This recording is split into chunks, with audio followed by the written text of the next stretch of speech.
The new 12-team college football playoff begins December 20th on ESPN. Yeah, that's how I get by.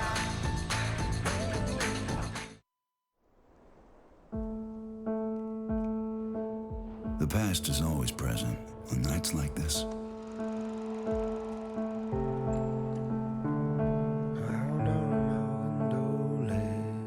History is inescapable. When you have success, it only lasts for a few moments. Looking down on you. And moments like this don't happen every day. It's out of my hands for now. Here in Bama, the values run deep. Out of my hands for now. There's an expectation, but I don't expect to fill Coach Saban's shoes. I can't just walk away. Every player knows the Georgia-Alabama game's impact on championships. The game is over. It's what we remember that makes us stronger.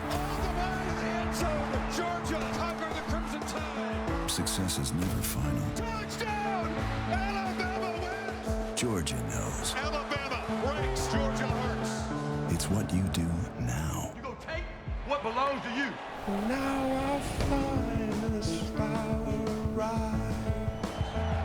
And all I believe is stand behind and smile. Rise to what's next. Watch the day lights up in fire. A storied rivalry burns, crimson and red. It's out of my hands for now. Another chance to rewrite history. You always have to be ready for the next challenge. So let me in.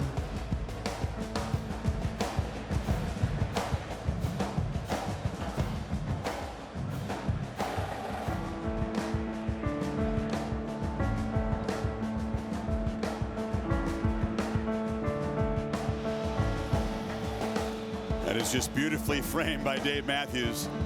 Indeed, the past is always present here. Past is rich with memories, good and bad for both sides, but it's the present moment that concerns Kirby Smart. His team rolls in with a 42-game regular season win streak.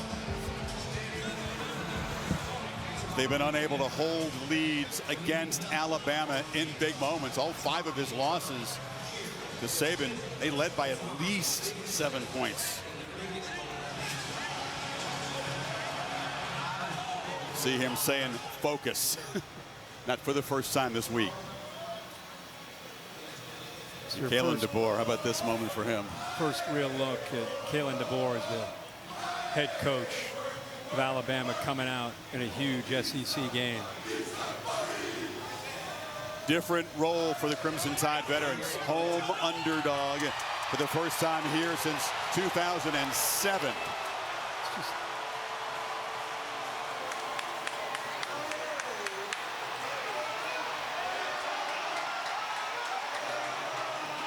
Used to seeing Alabama very businesslike in the warm-ups, Kirk. They were pretty emotional tonight.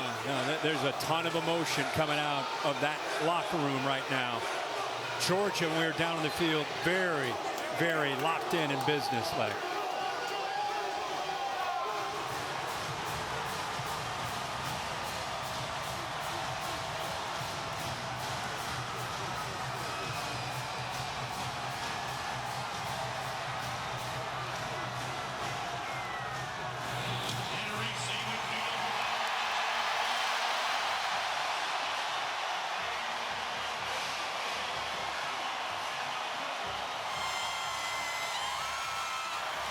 It feels just as cool, and I don't mean the temperature, in late September as it does in December or January.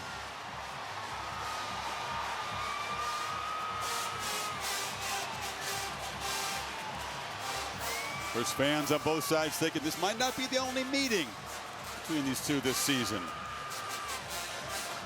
I don't care how many big games you and I do, I still get chills when we get ready to call one of these games, when these two teams like this, of this caliber, run out in the field, and the energy and the buildup of a big college football game. There's just nothing like this. There is Carson Beck. Denied a chance to play for that championship. You saw his predecessor, Stetson Bennett, win a couple of them. One of the reasons why he came back for another year at Georgia, because they fell short against this Alabama team. And his counterpart, Jalen Milroe. Both guys' seasons ended in heartbreak.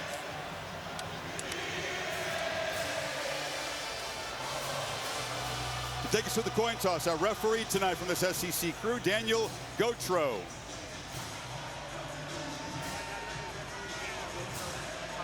Fully.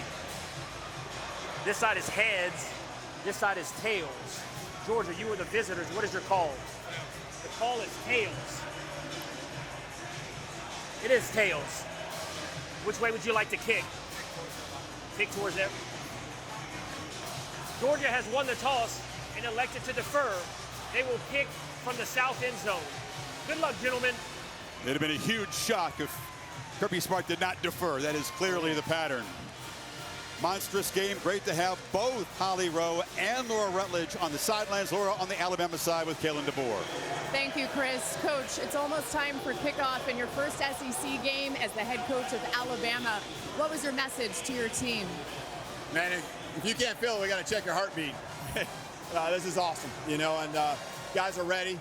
They poured into the work, the preparation that it takes to be confident to go out here and play tonight. And so we got to embrace it and love the fight. 4 quarters. Thanks, Coach. Thank you. To Holly Rowe with Kirby Smart. Well, Coach, so often this game comes down to the line of scrimmage. What will it take for you to win up front, both on offensive and the defensive line? Some dominant players and some dominant play. It won't be won in one moment. It'll be won in a lot of moments. Thank you, Coach. Chris? It's been a lot of fun to focus on the line of scrimmage.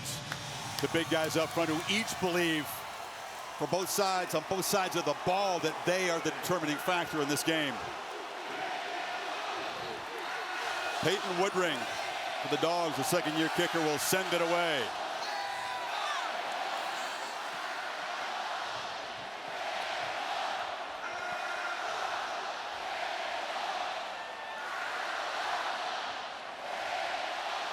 Two return men deep for Alabama, Cole Adams and Kendrick Law.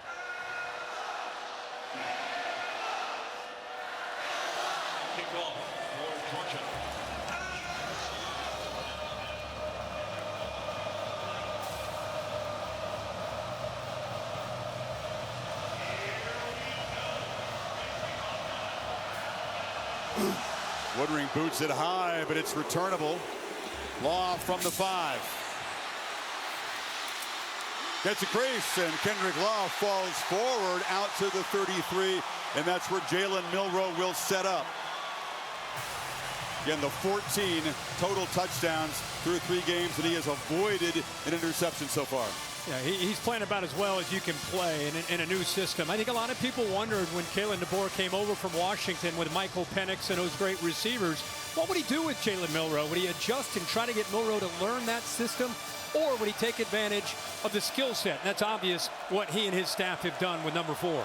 A year ago at this time, Milroe recovering from a benching against USF. Far different landscape tonight. Justice Haynes gets the start at tailback, but a throw in the first down, and it's complete to the prodigy, Ryan Williams. You may know that he's 17 years old. He's been one of the stories of this month of college football. No doubt about it. He's very electrifying. He's one of our impact players, along with Parker Brailsford. Brailsford, the center that transferred over from Washington. Big-time matchup for him. And you see Jalen Walker. Keep an eye on 11. When he gets after the quarterback, he's as good as anybody, and of course starts in the back end. 2 plays, 2 throws. This is Jeremy Bernard. A flag comes out. Bernard, one of the 2 or 3 key guys who came over from Washington, along with DeBoer. This will be a 5-yard penalty on Alabama. Illegal formation. Offense. More than 4 players lined up in the backfield. 5-yard penalty. Remains second down. Yeah, that's part of the youth that you talk about with Ryan Williams. He's 17 years old. You only can have 4 in the backfield. You can see both these receivers in the backfield, and then you got the 3 over here. So you got 5 in the backfield. Looks like Ryan Williams needed to be up about another yard there to close off that side. As great as he's been, 4 touchdowns among his 10 catches. Kirby Smart and the Dogs say he's still a freshman. He's still a freshman, and we'll try to body him and maybe get in his head tonight if we can. They're going to jam him, but what's great is that's probably, at this stage of his career, his greatest strength is his get-off and being able to use quickness to get off a press. This time Humphrey, who's a first-year starter, kind of walks off of him. So it's second down and 3 after the penalty.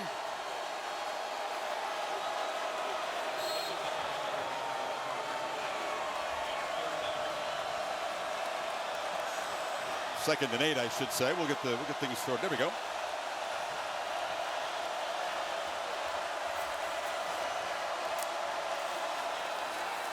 Milroe took a look, tries to escape, and he'll be dragged down right at the line of scrimmage by Nazir Stackhouse, one of the big fellas up front. Well, big part of when you defend Jalen Milroe and you're going to blitz him. I talked about how Georgia wants to bring 11 right here, pressure. And when you have a guy that can get after the quarterback, it's not about sacking him. It's about not getting upfield too much, force him to step up, and that's where you allow the rest of the defense. That time Stackhouse closes in.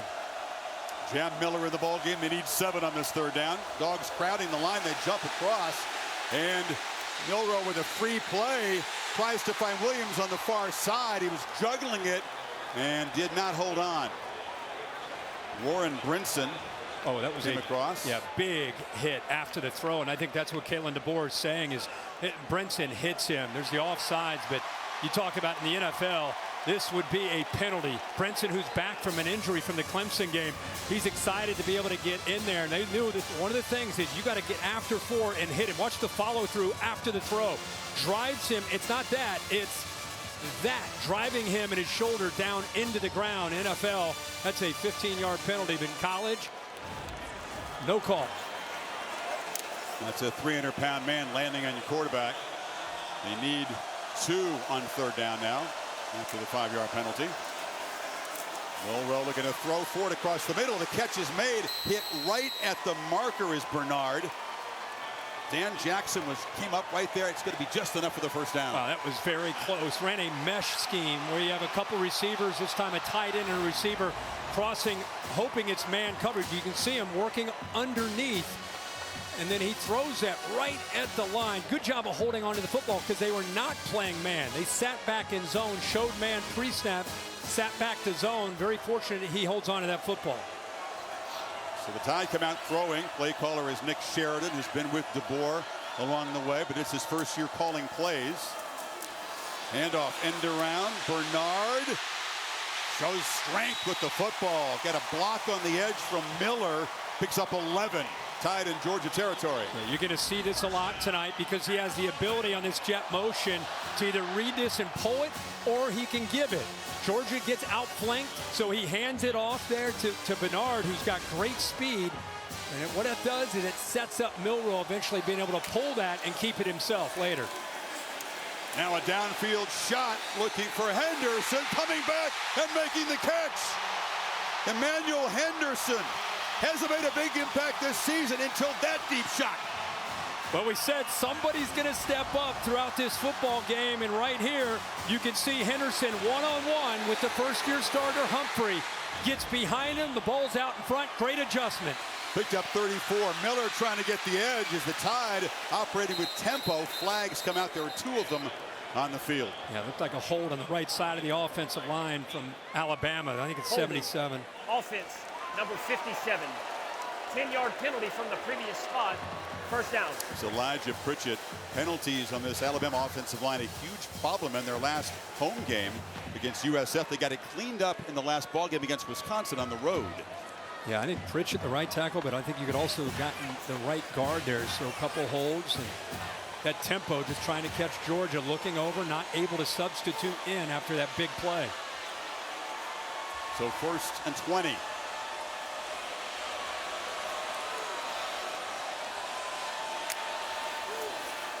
Pressure comes. Milroe escapes. Jalen Milroe flashes the strength and the speed and makes a positive play out of a near disaster. What a play, because Christian Miller comes free. They bring both their middle linebackers right here, and by bringing that, they create an opportunity for Miller to come free. Nobody picks him up. Kirby Smart told us this week, it's one thing to get to him, but we got to be able to bring him down. Miller's right there and olays him. It gives you an idea of the quickness of what number 4 can do to this defense. Yeah, I said, what are the issues? Major issue, tackling number 4. Did not happen in that SEC championship game. Georgia hasn't allowed a touchdown all season long, 16 consecutive quarters. And 2nd and 4, keeper all the way. Stiff arm, Milroe knocked out at the 2 by Jackson. It puts so much pressure on a defense's eyes, the safeties, the linebackers.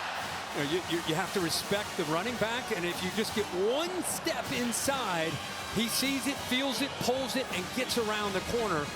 And it's the suddenness that goes along. He's got great speed, but to me, it's the quickness, the lateral quicks, and the burst that he has at that quarterback position that makes him so tough to defend, along with the physicality. Look at the guy.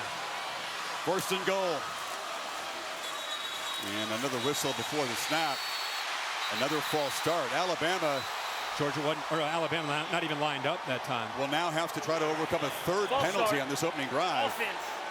Not all 11 players were set prior to the snap. 5-yard penalty remains first down. And that's on Jalen Milroe as an experienced quarterback. You've got a young receiver right here at the top, number 2, just trying to get set. Not quite, I don't think any of them really had an opportunity to get set for a beat. This guy came through the backfield.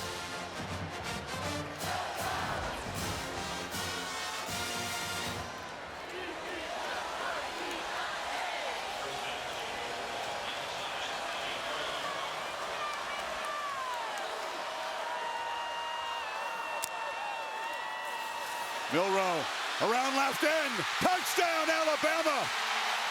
What an opening drive as they overcome their mistakes and draw first blood.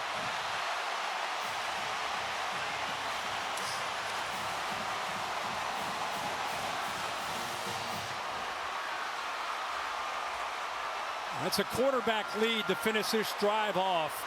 Milroe gets to the perimeter.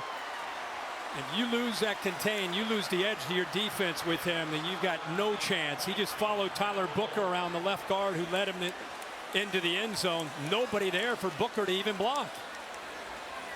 Drive even more impressive, Kirk, because they made 3 mental mistakes. It didn't matter. Hey, Milroe 3 for 3, excuse me. Yeah, it's good. Dupree came down. The defense adjusts to that movement. Now you're going to try to get to the outside. Good block there. Look at 52. Give me somebody to block. He just walks into the end zone for that touchdown.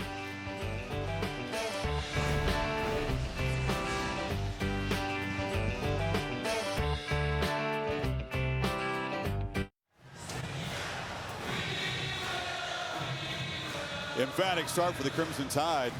8 plays, had 5 runs, although a running back didn't touch the football. Yeah. And Milroe 3 for 3 passing. And it's the first time that Georgia, they've not allowed a touchdown in 16 straight quarters. And right away, they allow their first. Connor Talty debuted away for the Tide. And Anthony Evans III is going to bring it out from a few yards deep. Tries the sideline and is tripped up just across the 20-yard line. So here comes Carson Beck. Again, 15-1 as a starter, but that 1 is what helps drive him tonight. Hasn't been electric. They're searching for kind of big plays downfield. Had a few against Clemson, but really none on the road against Kentucky. No, not at all. And I think it's paramount that they get this offense established early. Remember, they got a first-year center. Your starting right guard and leader Tate Ratledge is out. You got a young guy stepping in there. So keep an eye on that right side of the offensive line is what Alabama really wants to challenge. Trevor Etienne, transfer from Florida, can certainly be an electric running back. Beck straight back on first down across the middle. It's a dart. Accurate throw to Dominic Lovett, and he's got a first down across the 35, pick up 15. We just talked about how we saw Alabama come out and got aggressive. Carson Beck, very first play, used the back, pulled the linebacker. Good job. They're very focused in, as you mentioned, on Etienne. Creates a nice opening there right in the middle. Easy for Carson Beck, who's incredibly accurate, one of the most accurate quarterbacks in the country, just settle into this game and into this atmosphere. We knew the challenge would be real. You can't replace Brock Bowers, one of the greatest tight ends we've ever seen in this sport. Ladd McConkey was a big play guy. So putting the pieces together. Beck will take a deep shot. A one-on-one battle downfield off the hands of Arian Smith. He's a guy that can take the top off of defense, and they challenge the true freshman Xavier Brown. Well, the safety from Alabama came down late. They showed too high, and then the safety ends up coming down, so he knows right away, I got a shot. I'm going to challenge these young corners. That's a true freshman corner. How about the ball here? Arian Smith against a true freshman, Xavier Brown. You take that every single time, puts it on the money, And Smith unable to hold on to that big gain. The catch that he should have made.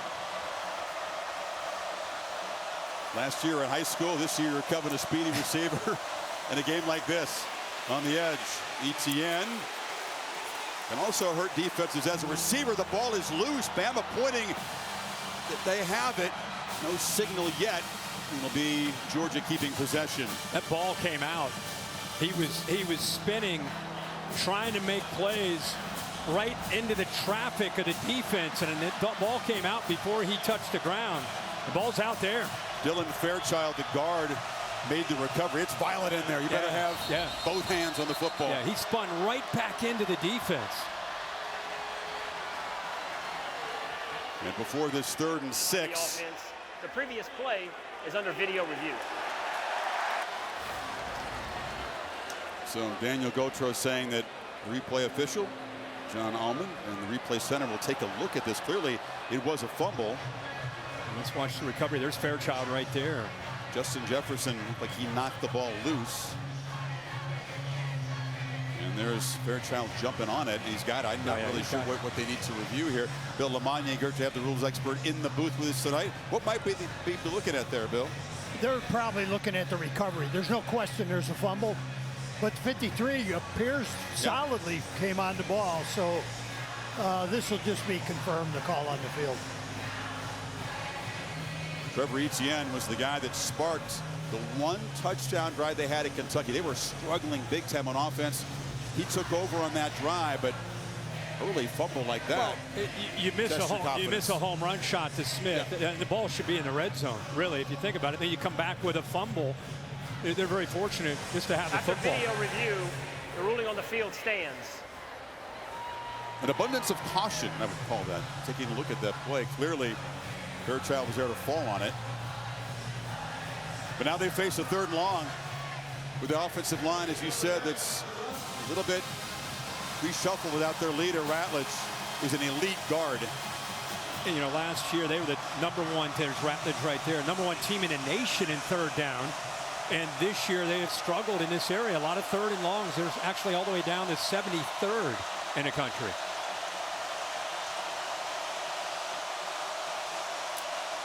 Tide rush 3. Beck loops the ball downfield. There's a battle there. Flags come out as Lovett made the catch. Devontae Smith in coverage, but this looks like an offensive pass interference. Pass interference, offense, number 6. 15-yard penalty from the previous spot. Remains 3rd down. There's going to be some battles on the edge tonight. Yeah, there's battles everywhere. There's great one-on-one battle. He's right in the slot. What a matchup. Goes downfield against Devontae Smith. Definite a push off. Great job by the officials seeing that. Separation. They call it on Lovett, who needs to have a big night tonight for this Georgia offense, getting some separation without the push off and making plays after the catch. Now Georgia goes way back on 3rd down. 3rd and 21. This crowd of 100,000 strong on their feet, roaring, waving the pom-poms.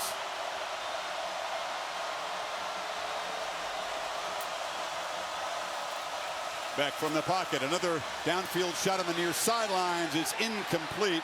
Colby Young, the transfer from Miami, made the catch, but way out of bounds. Damani Jackson in coverage, and Georgia missed opportunities and self-destruction on that possession. Yeah, this time we saw the corner, Zabian Brown on one side. Now you see Damani Jackson on the other. Remember, Alabama lost both their corners. Terrion Arnold to the NFL, to the Lions, and Kool-Aid McKinstry also off to the NFL. And like you said, Chris, some very emotional one-on-one battles tonight on the perimeter on both sides.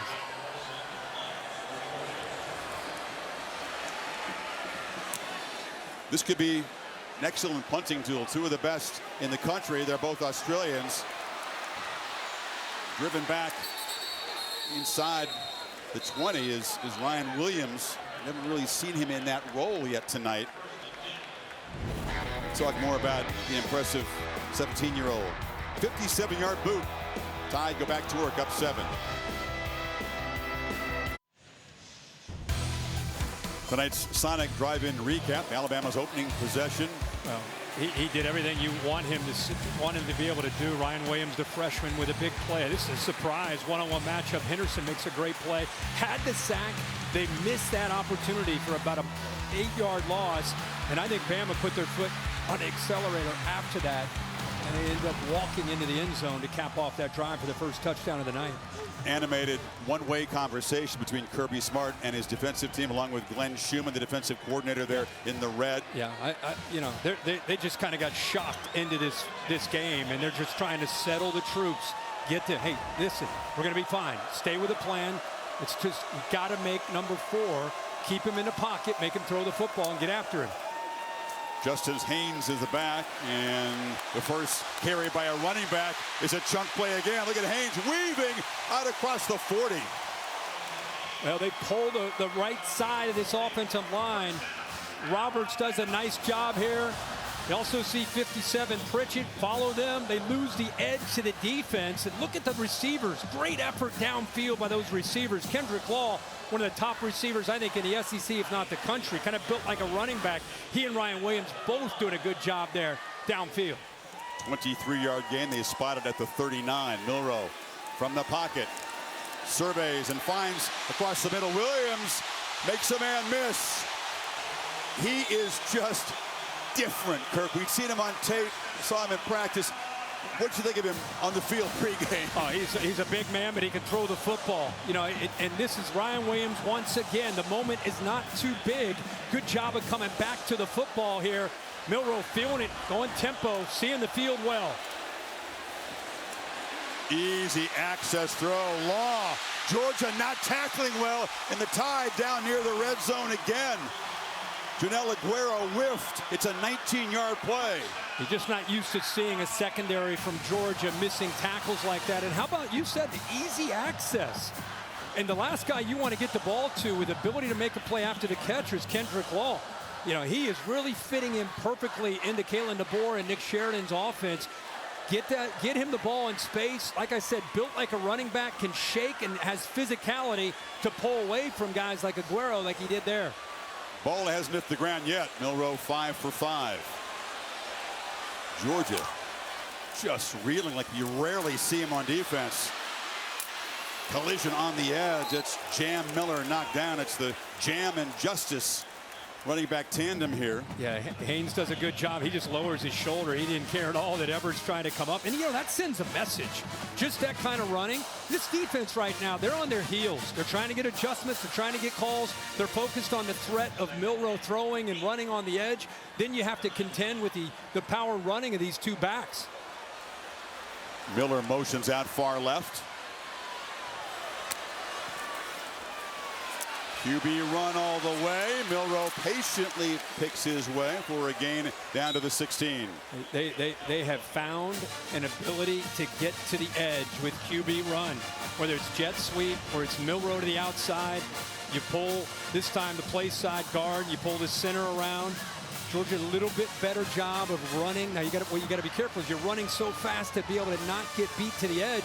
He'll put his foot in the ground and get north and south on you like a running back. So, man, it's tough to defend him. Empty backfield for receiver look. Plus a tight end on 3rd and 5, and now Miller motions to the near side. Milroe looking for him on a wheel route on a dime. The Tide.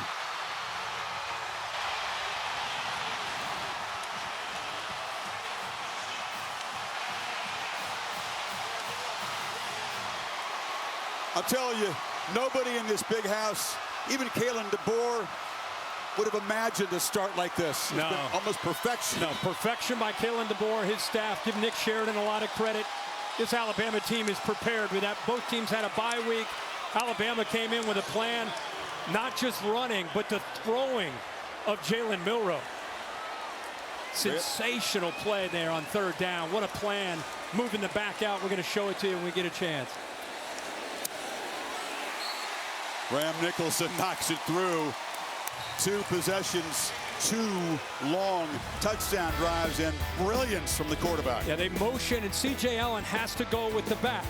and he's late. See that little hesitation? That's a fast running back that he's got to try to catch up with. Milroe saw that. Now he can't find the football. And oh, by the way, Milroe puts it right on the money. Great design play. Alabama right now all over Georgia, up 14 here early.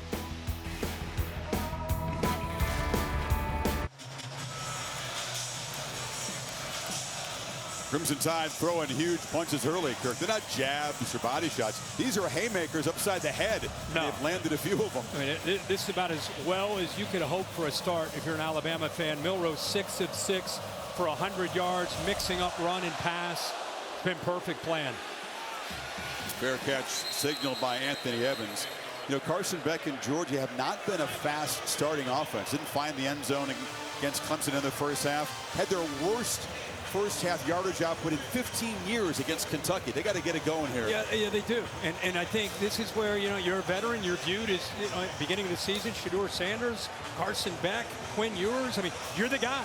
And this is where you got to really rally the troops. It's a long game, lots of ups and downs. This is where his leadership, poise, and playmaking ability got to step up here on the road.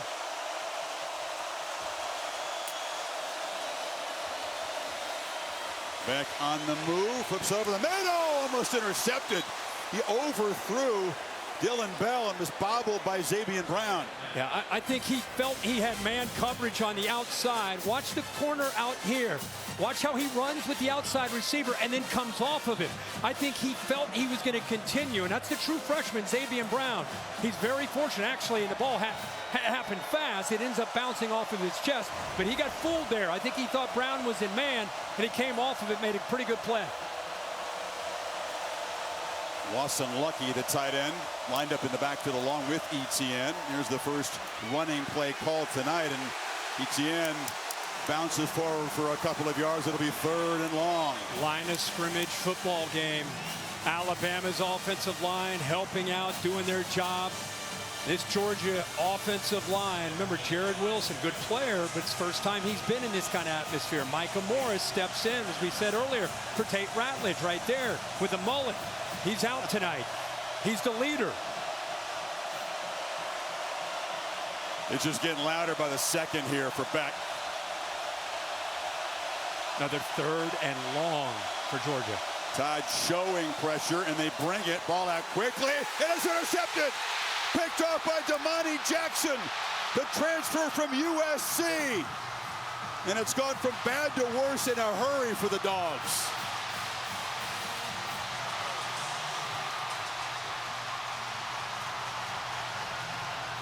Georgia's first turnover of the year, Kirk. Here's the AT&T clicker. What he saw was 7 guys up tight.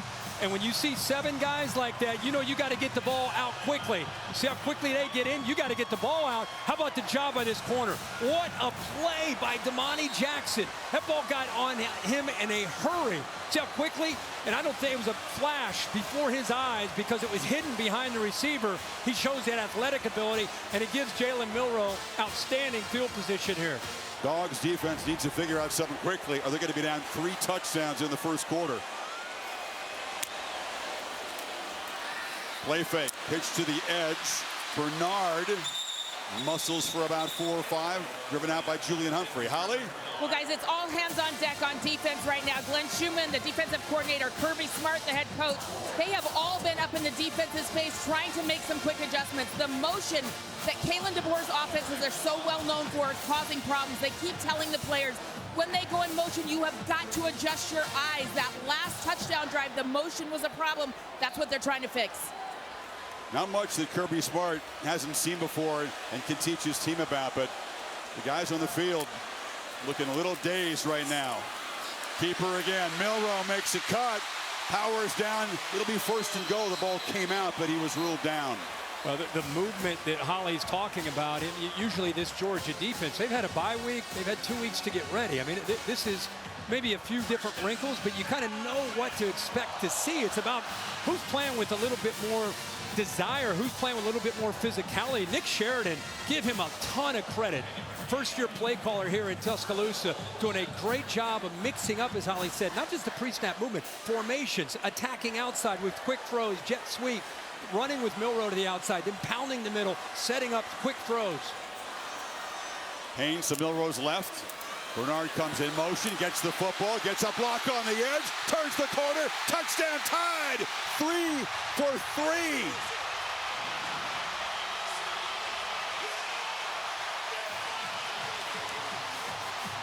Have I told you that they're attacking the edge? They came in with an idea that they might be able to get out there because of the style of defense, and they have been able to get out there in a lot of different ways. This time it's Anthony Evans. Definitely gets into the corner of the end zone. How about the block by the young back there in the backfield, Justice Haynes? It's a breathtaking start if you're an Alabama fan. And Georgia fans have to be sitting there with their mouths agape at this point. Chris, this is what the threat of Milroe can do to you. As an outside defender, just watch the slight hesitation and respect at the mesh. See that mesh? Is he keeping it or is he going to pull it? Watch him go inside. You see him just that slight little what? Then he gets to the outside, gets the block by Haynes. But Smile London is just on an island there, kind of playing a guessing game. Did he pull it? Did he hold on to it? And by the time he made up his mind, you already see the speed that Henderson has to be able to once again get to that edge. Two long drives in the short field. And everything that Sheridan has called tonight has been pretty well executed. Yeah. This Alabama team has come out with bad intentions. This is a long way to go in this football game. 21 points. I know it seems like they're never going to be able to come back, but somehow Georgia has to stop the bleeding. They need to be able to pick up a first down or two. They need to get something to get themselves to believe that they can find a way to win. Remember, Brock Bowers isn't here. Ladd McConkey isn't here. It's a new year. And as good as this Georgia team is with Carson Beck and others, there's a lot of new personnel around that quarterback position. They've got to keep their cool and just keep believing that they can get back into this game. Kirby Smart's teams have been known for comebacks, but this is the largest deficit they've faced since that 2021 SEC championship game. The big loss that set up the chance for payback. Playbook brought to you by Modelo. The 3 touchdowns, if you're just tuning in, you're probably sitting down thinking, what in the heck happened? It's been a Jalen Milroe show in command of Nick Sheridan's scheme and what they want to do. He has been able to run the ball. He's 7 of 7 through the air. The outside perimeter run game has been very, very efficient for Alabama, and it has put the Georgia defense on their heels. They're so worried about the outside that it's opening up other aspects for Milroe, both throwing and running. What is Mike Bobo, who's at his 3rd stint working on the Georgia staff, who's the play caller tonight? It's been pass heavy early. Etienne gets a handoff and muscles ahead for about 6. Mike Bobo, we just talked about Nick Sheridan. Mike Bobo, who played at Georgia. We know what he can do as a play caller. He knows. Nobody knows better than Mike Bobo what these SEC atmospheres are like on the road. And I'm with you. We know that they're a pass-first kind of offense, but they have to establish some kind of presence at the line of scrimmage in their run game to make Alabama have to respect that.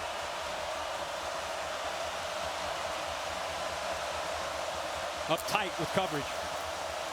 Hand off to Etienne again. He slipped as he tried to make a cut. There was heavy track in front, and Keon Sabb, the safety transfer from Michigan, was filling. It is a battle in the trenches. Dylan Fairchild, the left guard.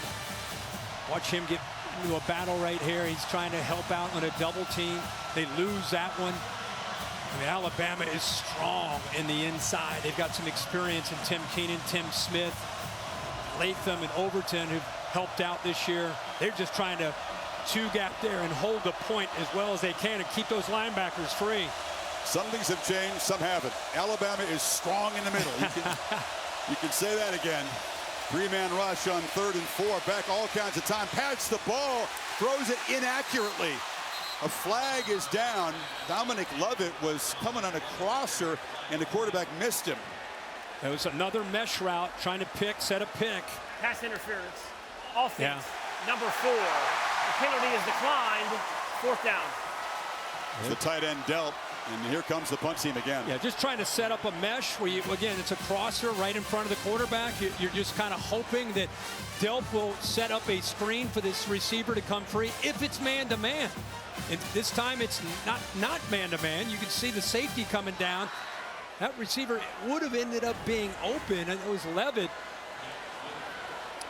Mankirk, a 6-yard gain on first down, and they still go 3 and out again.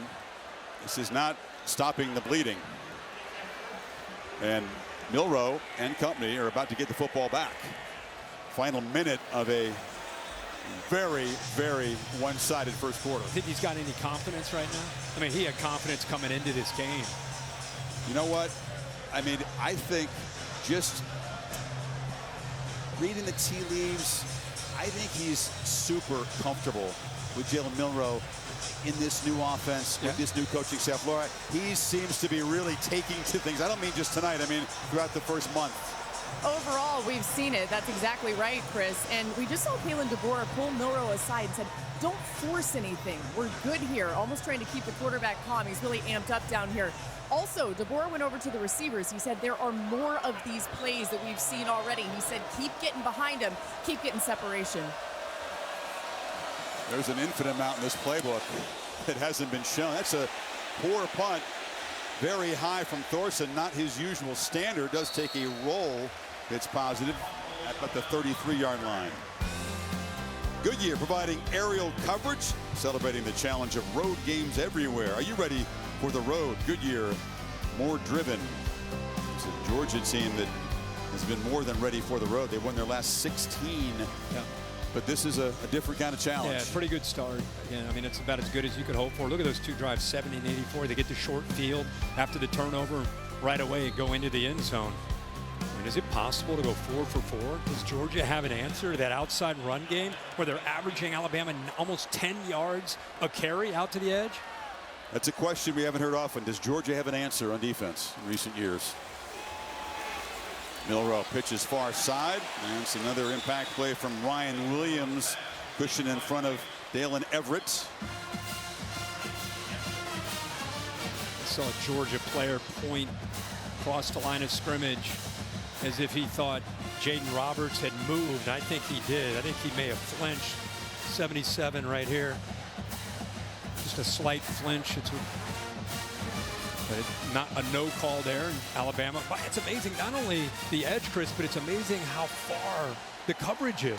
These guys are easy access, 6, 8 yards, quick throws are there so far all night.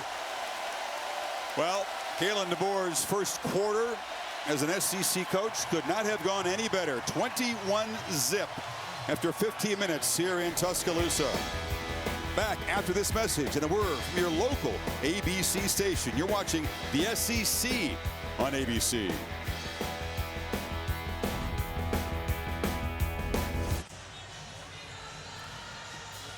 Security throughout the stadium understandably tight tonight. Former President Trump is a guest of some Alabama boosters in a suite here. Also attended the collision of these two teams for the championship in Atlanta. That came down to the final play.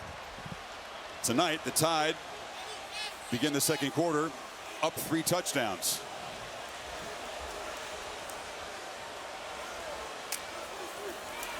Pressure picked up easy across the middle.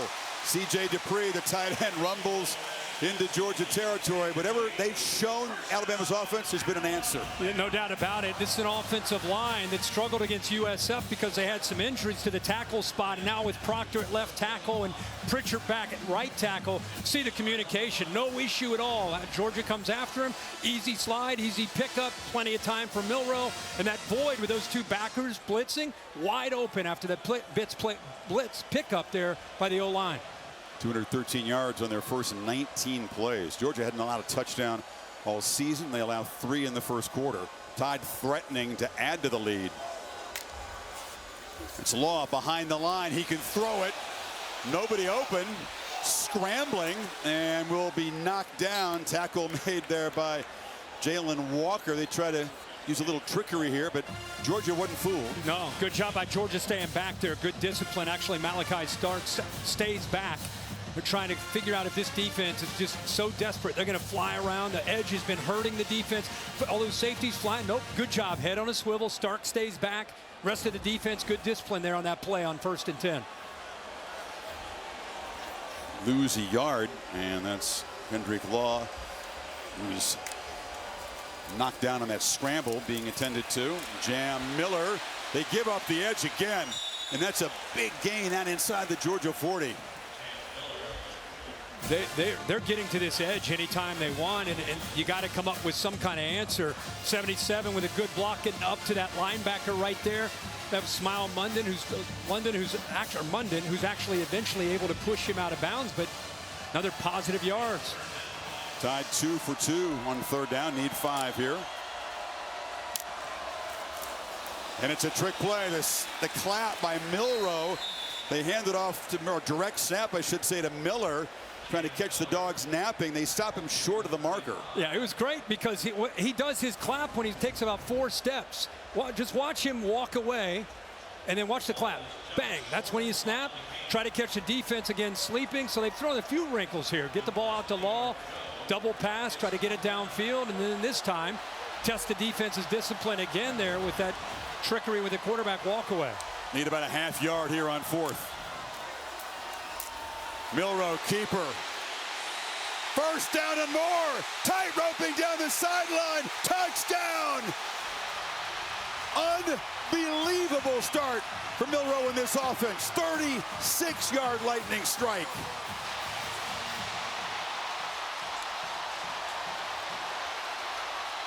In 100 years, would you have expected to see anything like this? No, not at all. But there's somebody who's very happy, even though he's not showing it. He's actually a very likable, sweet guy, but he's locked in as a coach right now, even up 28. Conor McGregor-like walk from the quarterback there.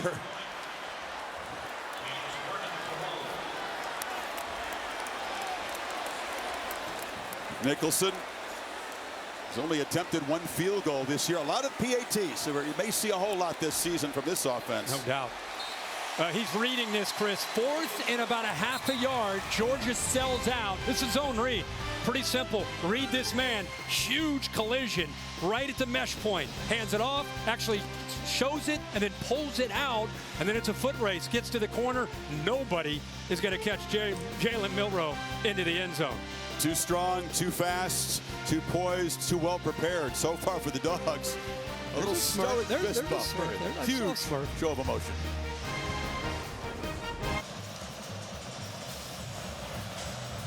All smiles on the Alabama side. Jalen Milroe 9 for 9, 128 yards. He's also run it for 78 yards and a couple of touchdowns. Wow. 4th down's important early in that SEC championship game a year ago. This is Roydell Williams, 2-yard gain. They scored 2 plays later. Isaiah Bond was a big part of the victory. Here's a diving catch. Later on, he would be huge in the drive that answered Georgia's threatening drive late in the game. Touchdown run reminiscent. Yeah, very much so. You know, you just keep saying, okay, is Georgia going to be able to hit some plays? Are they going to be able to get some 1st downs? They have 10 plays overall. Bama has 15 plays in Georgia territory. Etienne off the left side. Doesn't take much space for him to get loose. Picks up 11. Yeah, first time we've seen Georgia up front win that battle, and it's nice we can get Etienne running downhill. Big tight end Oscar Delp with a nice block there on the left edge. They brought the right guard around, picked up a good block on a backer. Nice play. Some tempo from the Dogs here, down 4 scores. Etienne hit hard, picks up 3. What I like about the tempo isn't, well, it's obvious you're down 28, you better get going. It's not obviously that. It's what can we do to try to get this aggressive defense a little bit on their heels. They're rotating a lot of bodies, playing with a lot of confidence, not worried about anything right now downfield. So you go a little tempo, try to take away that edge that they're playing with.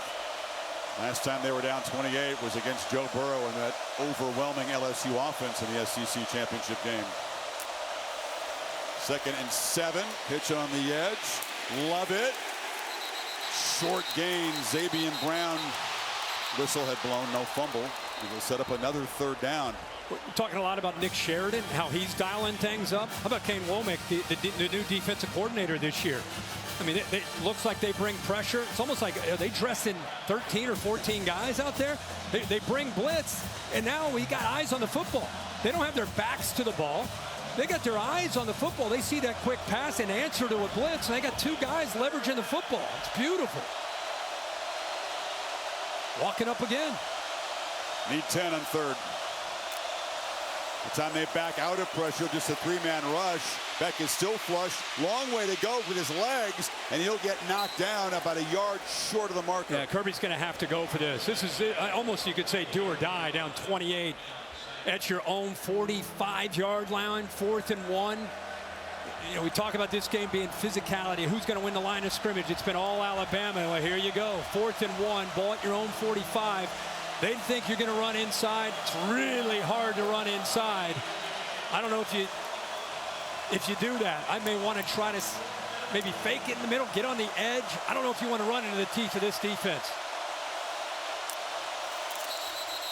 Whistle before the snap, and Alabama takes a timeout.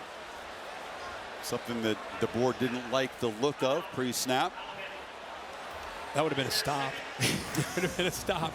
Penetration from Tim Smith. I believe it was 50 who got in there between the center and the right guard. He got into the backfield in the blink of an eye. It forced Etienne to bounce it, and there was two more defenders out there. That would have been a stop. Kirk, if you see that and you're Mike Bobo, do you consider changing what you do on this fourth down play? I personally, I said before, I don't know how when they know that the obvious answer is 4th and 1, let's sneak it or run in the middle, and they are just pinching in there.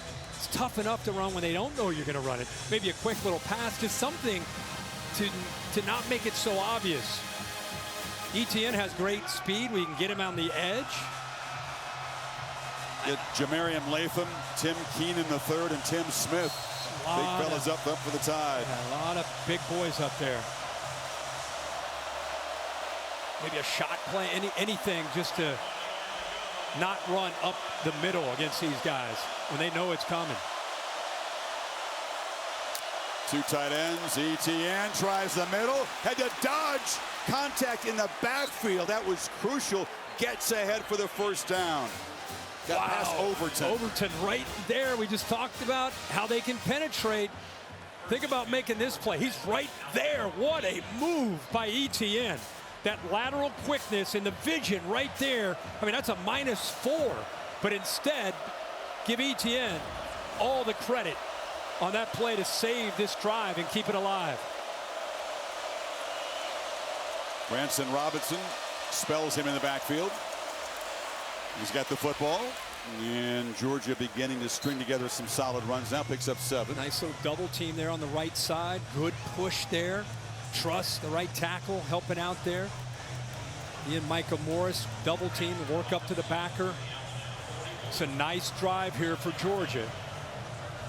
Getting some penetration.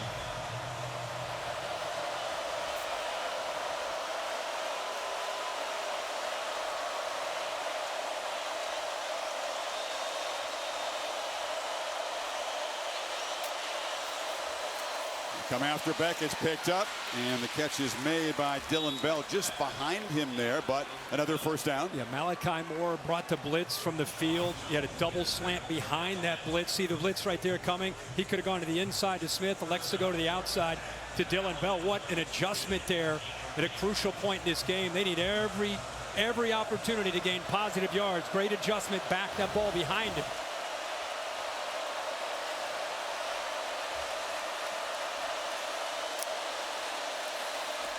Going to throw in first down. Rolls and a little bit behind Lovett. He's known for great accuracy, Kirk. Elite ball placement. Hasn't quite been there tonight for Beck. No, not at all. And you know, that's a drop back, and he gets out. Didn't necessarily have pressure. Gets away from what he thought might be a little bit of pressure. Ball again behind the receiver. 4 for 10 and just 24 yards on those 4 completions. Did have the big drop from Arian Smith that could have given the Dogs some momentum in the first quarter.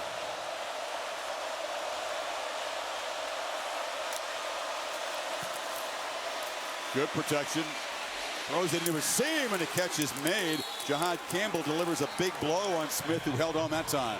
Boy, did he squeeze this in. This was a close throw. You have the corner here. That's the guy that he's got to be able to make the throw over top of in zone. Can you make that throw? Can you put it right there, right behind him? Whoa, it's close. Great job of putting a lot of velocity on that ball. Just layered it over top of the corner. And a great catch there to hold on to it. Dogs in the red zone finally.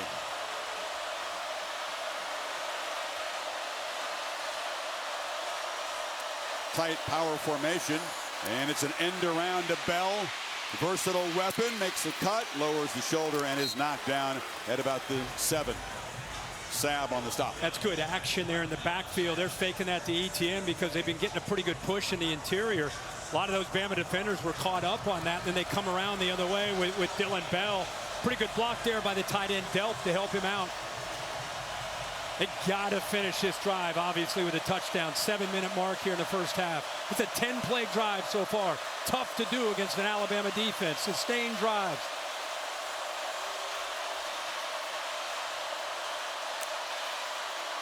ETN into the end zone, and Georgia on the board. A desperately needed answer to all the haymakers the Tide have been throwing. Let's watch the left side here. You got the receivers getting involved here, the AT&T clicker, the backup tight end Lucky. This is really well done by the offensive line, where they've had a very tough first half. This time, ETN with that vision. Offensive line able to get up to those linebackers, receivers getting involved in the blocks. There's the answer we've been waiting for from Georgia. ETN had the 4th and short conversion, gets into the end zone. Let's go for Dose. Brought to you by Dos Equis as they try to cut the lead here. The 20. Cash Jones in the backfield. Bet scanning, creates on the run and throws it low, and that is Cash Jones. And from Brock, Texas, are a couple of flags down in the end zone, so hold on. Pass interference. Offense, number 11. 15-yard penalty from the try spot. We will retry the down. That's the 3rd offensive pass interference call against Georgia tonight. Boy, oh boy. You know, he's just trying to, again, kind of create a screen or a rub. Let's keep an eye on this, Chris, and see what you see from Smith, a veteran receiver. I mean, they're both locking up. I mean, you really look at holding either way there, Bill. I mean, he's trying to keep his hands up to make it look like he's running a route. I think at the initial contact, to me, you could see the defender locking him up there. I think that was Devontae Smith. So that changes the call. They're going to go for Uno here. Peyton Woodring. That's yet another mistake in the Georgia column tonight. But a positive 11-play, 75-yard drive took more than 5.5 minutes. Got the running game going, better blocking up front. Some nice throws by Carson Beck. But now DeBoer's offense back on the field. Can Smart's defense come up with a stop? Haven't yet.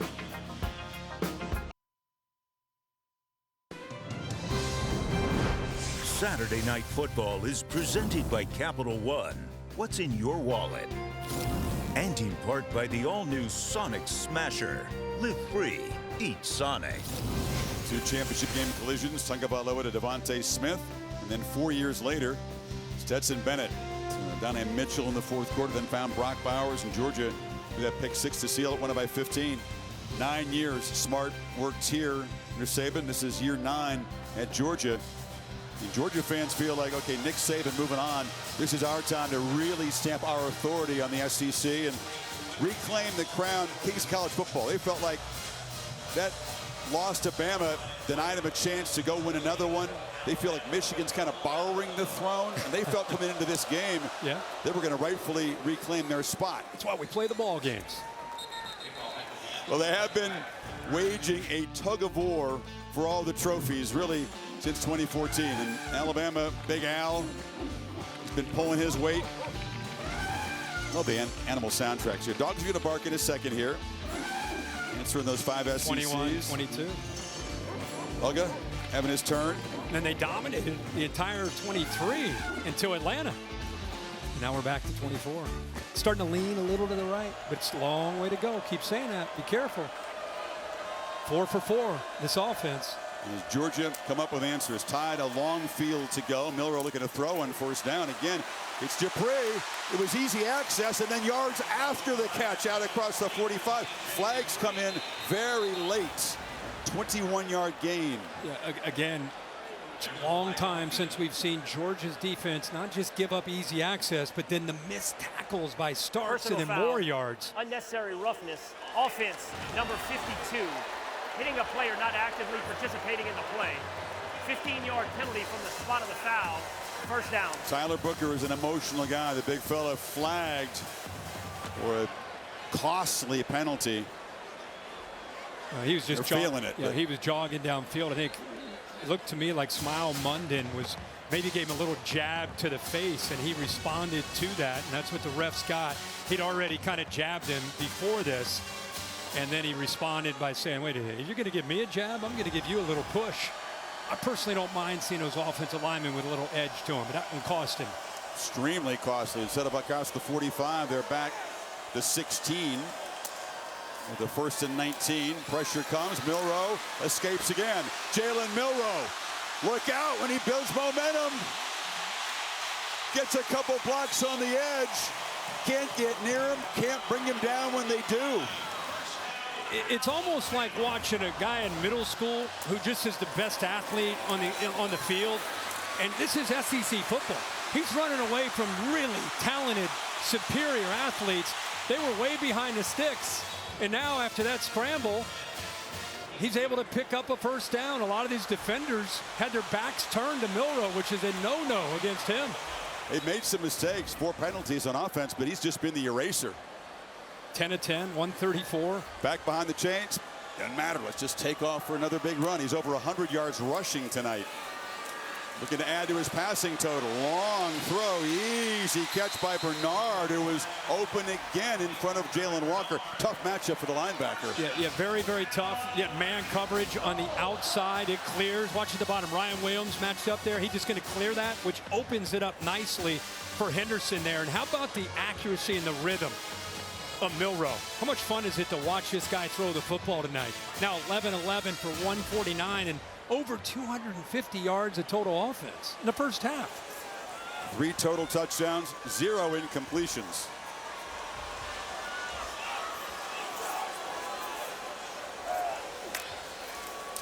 Empty backfield. It's a run all the way.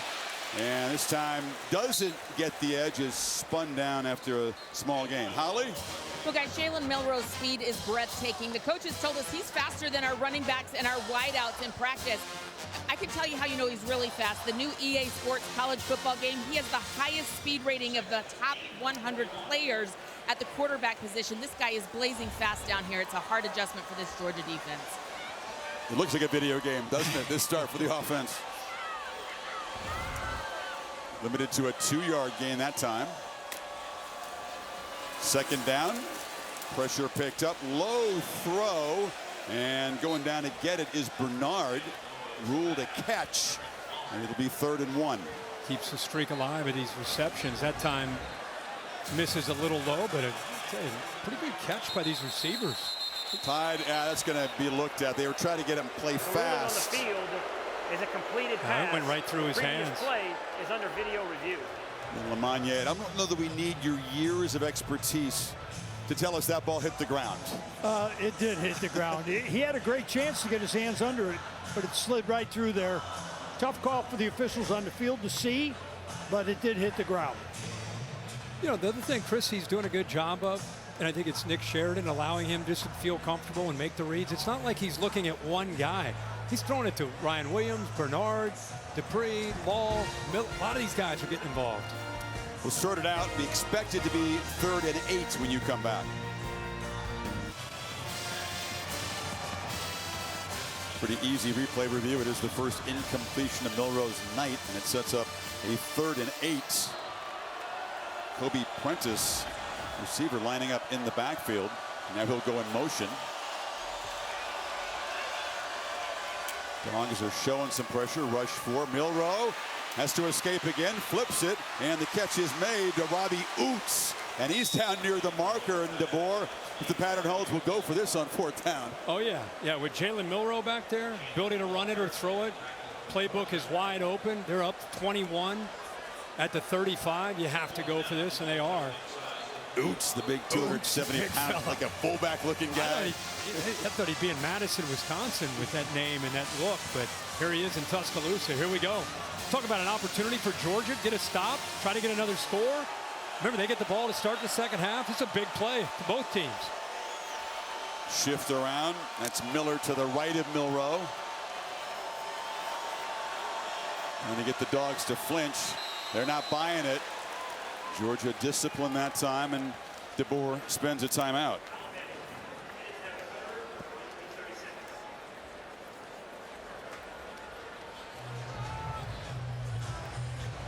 Milroe just has a way about him. I mean, again, we were here against Texas early season a year ago. The turnovers, the fans in an uproar. They don't play him against USF. That was an offensive debacle. He comes back and responds well to that. But I don't know if he totally got rid of the residue of that.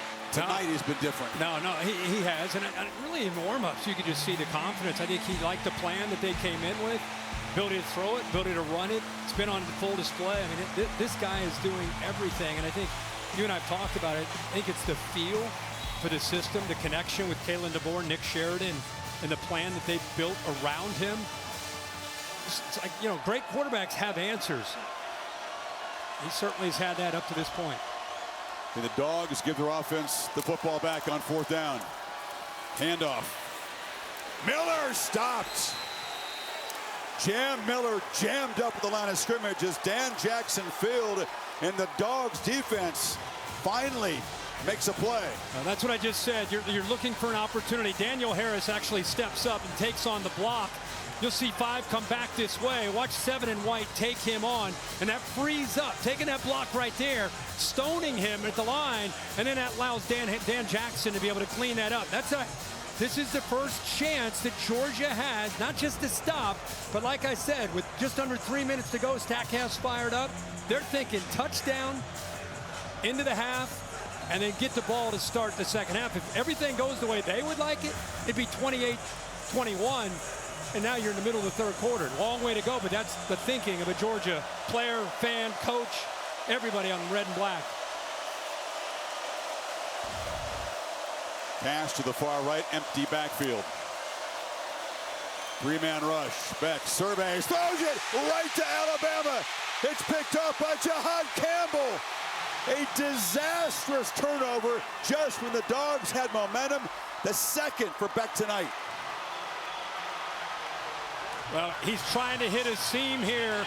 He needs to put some air under this to be able to get over the linebackers. And I really think if you look at Campbell, how much he's improved. He and Lawson together in the middle. Here he is right here. Here's the seam. Watch it open up, but he's got to be able to clear the linebacker. That's a tough throw with a safety also in the middle of the field. Throws it right into the chest there of Campbell, who just reads his eyes and brings him right back over there. Hits him right in the chest.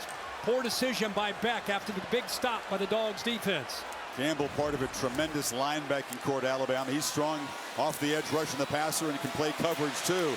Dupree spins, takes a big shot, and gets down near the 13. Think of the psyche of that Georgia defense. Wow. You just came up with your first stop of the game. There's Campbell celebrating.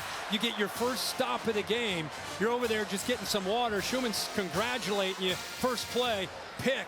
You got to go back out on the field. That is a tough ask now to stop this offense with the way they are humming. Aggressive approach against this sudden change defense. They get 13 on 1st down. Try the middle, and that one is stopped cold. Gabe Harris Jr. with the stop. Boy, Carson Beck, a guy that typically makes good decisions. 2 interceptions tonight. I think that's his first career multi-interception game in his career. 2-minute timeout. Carson Beck's going to have to shake off another mistake. He's going to lead a massive comeback. Bama threatening to add to a 21-point lead here.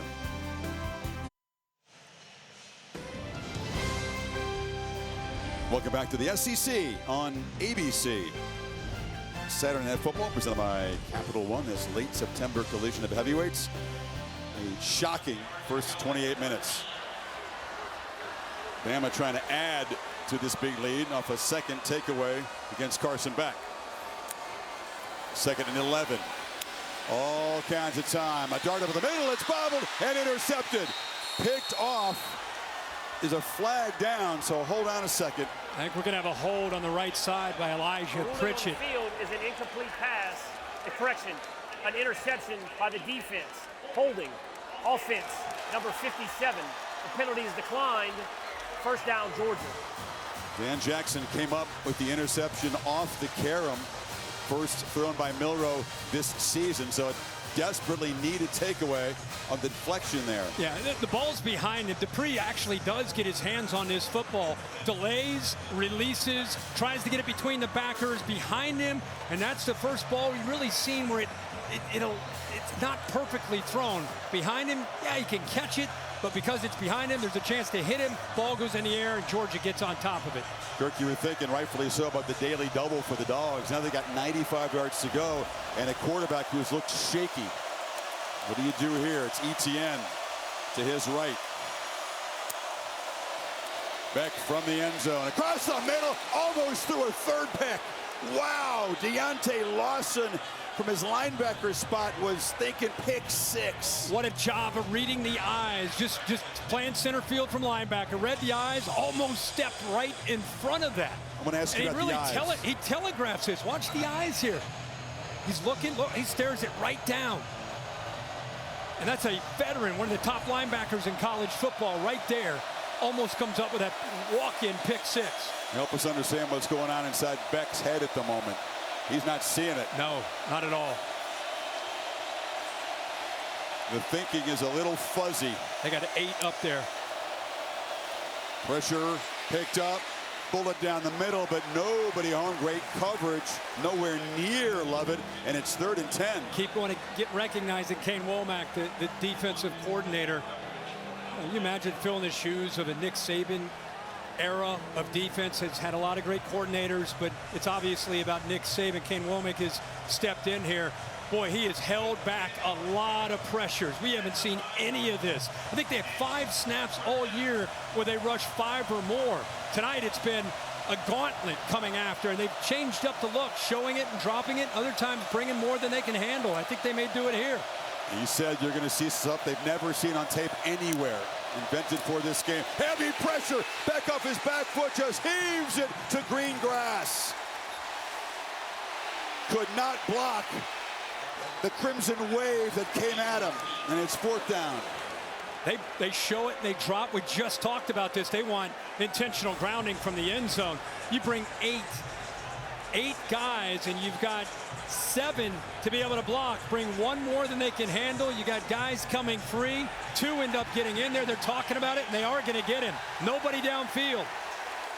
It took a while. There was a lot of urging from Kalen DeBoer on the Alabama sideline. But Daniel Gotro gets the crew together. Yeah, that was just an obvious attempt to avoid his safety, and that's what it's going to be. The result of the penalty is a safety. Chris, you said it. It's the intent. That's why they had to discuss it. No flag initially. You had a couple receivers that were going downfield. Dylan Bell on the right sideline. You got a receiver here as well. They're out wide. They're just going downfield vertically. But you could see he feels that pressure and he just heaves it downfield. That's what the officials came together to talk about after Kalen DeBoer says, guys, what are we looking at? You made a great observation.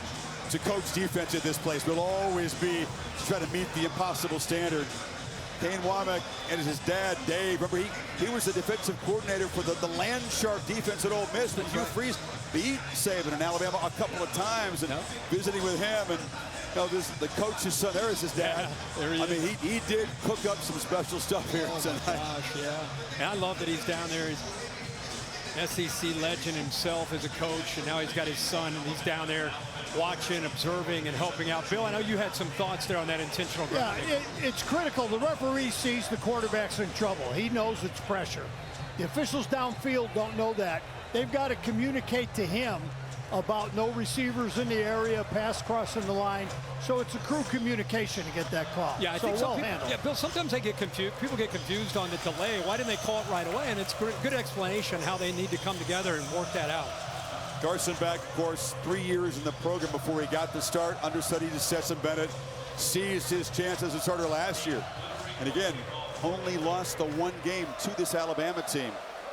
A guy that comes back this year, you believe, with a lot more command.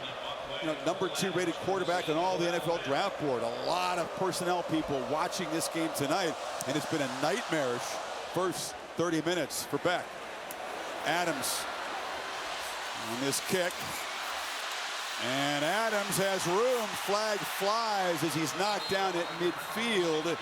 So it's going to be against Alabama. Negates a 33-yard return. It's the Tide trying to add to their total before halftime now. During the return, illegal block in the back. Return team number 8. 10-yard penalty from the spot of the foul. First down, Alabama. That negates a huge return that would have got them right at midfield. And they definitely would have been attacking and trying to go up. It's a 25-yard line now. What do you do? Now they go all the way back. Continue to attack? With Milroe, you keep going. Yeah, absolutely. There's the block right there on 17. Didn't have much of an impact on the return. Goes back. Mental error. Yeah, it goes back to the 22. Got a 23-point lead, minute 31. Out of timeouts.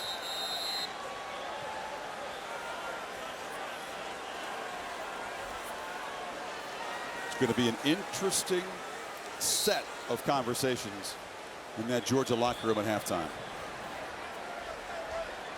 It's a very, very different position for Kirby Smart to be in a big game.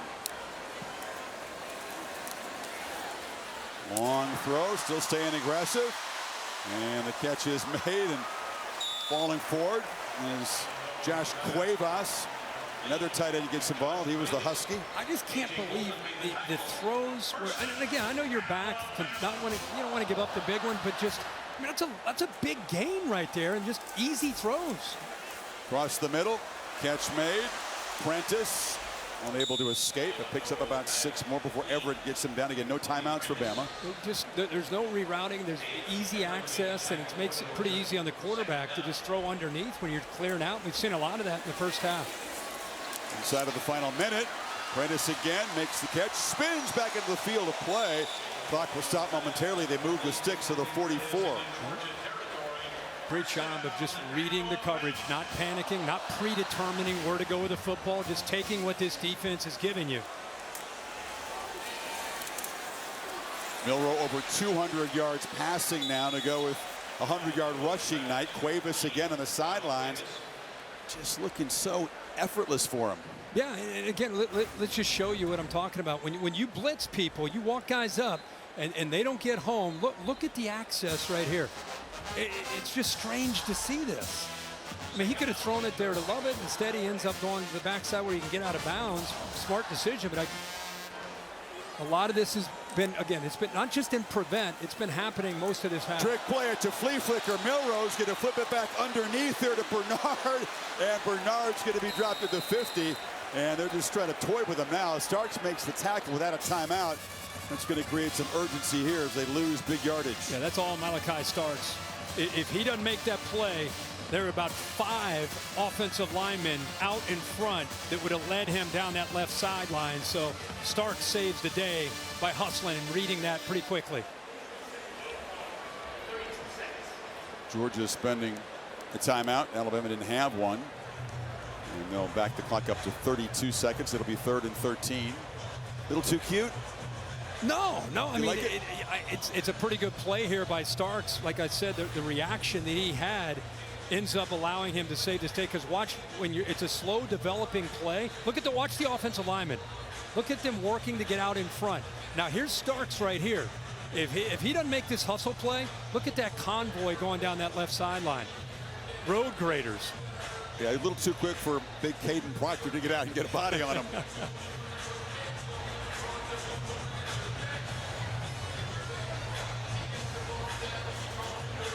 Get in field goal range for Graham Nicholson, who's extremely accurate, but not a long range kicker. They got to get to about the 33, so they need about 15 yards here.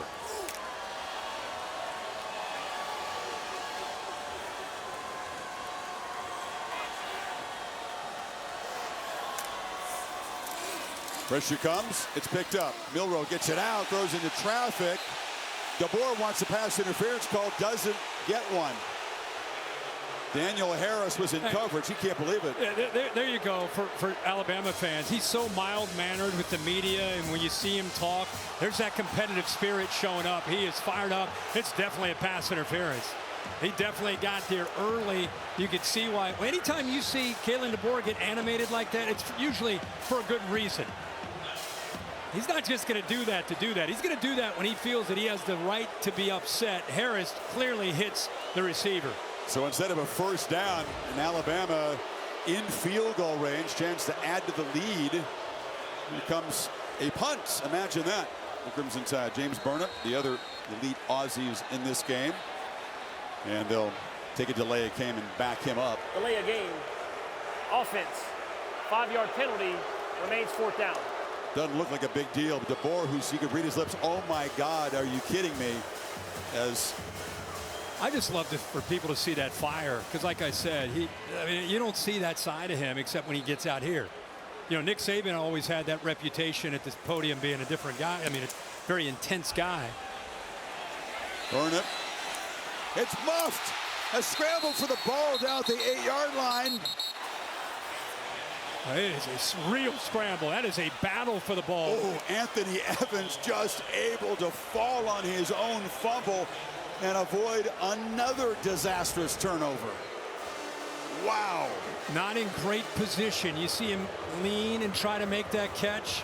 Did he catch a break to get back on top of that football? There's plenty of time with 19 seconds if Bama gets on top of that at the 8-yard line.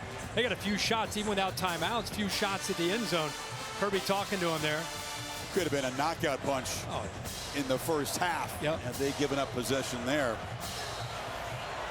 Well, what does Carson Beck try to do here with the last 19 seconds of a disastrous first half? Gets the ball quickly on the perimeter. Smith is electric. Breaks one tackle. Stopped at the 23. Interested to get the reaction of the crew. A Ford halftime report coming up. Nick Saban part of the crew with Reese, Dez. Is Pat still here? No, Pat went back. Throw across the middle, and Colby Young trots out of bounds out across the 35. Just 3 seconds to go. A chance for Beck to heave it way downfield.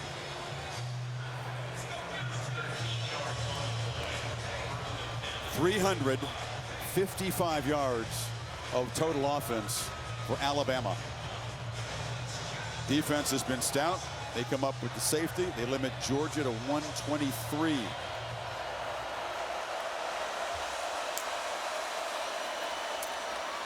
Short pitch, hoping that Arian Smith can break a whole bunch of tackles.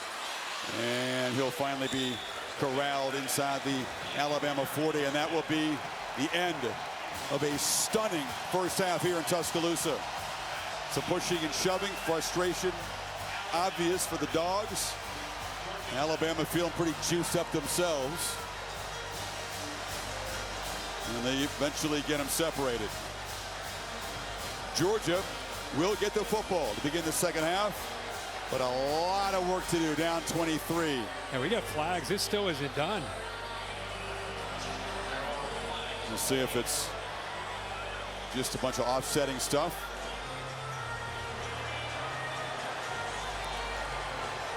Daniel Gautreaux and his crew have been pretty busy here in the first half.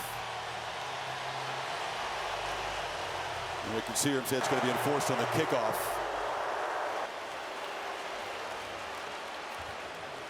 But we don't know which way. After the play, unsportsmanlike conduct, Alabama number 58. The 15-yard penalty will be enforced on the second half kickoff. It's Miles McVay. What does Kirby Smart have to say about this first half? Let's go to Holly. Well, Coach, what are the important things that you'll say to your team right now in the locker room to get them to regroup? Well, the most important thing is we got to get some stops. You know, Alabama's been really explosive tonight. We've had no answer for Milroe. He's a great athlete, phenomenal athlete. We've struggled with tackling. We don't have the edges. They've done a really good job throwing with him out of empty, and that's been new. But we got to get some stops and allow. Our offense hasn't been bad. We just can't get our offense on the field, and we haven't stopped him, and we turned the ball over. Thank you so much, Coach. Thanks. Laura? Thanks, Holly. Coach, what's allowed for the success, both passing and rushing, for Jalen Milroe tonight? Yeah, I mean, he's just staying within himself. I think we're putting him in good spots. Guys are blocking for him. And then we're going out and making the play. And, you know, he's really progressed, and you're seeing him, you know, do what we asked him to do, and he's comfortable doing it right now. Thanks, Coach. Thank you. If staying within yourself, you can produce 305 total offense yards and 3 touchdowns against the Georgia defense. It's a pretty good place to stay. It is.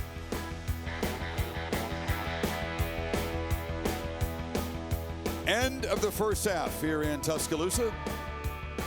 Ford halftime report coming up right after these messages. 30-7 Alabama. You're watching the SEC on ABC.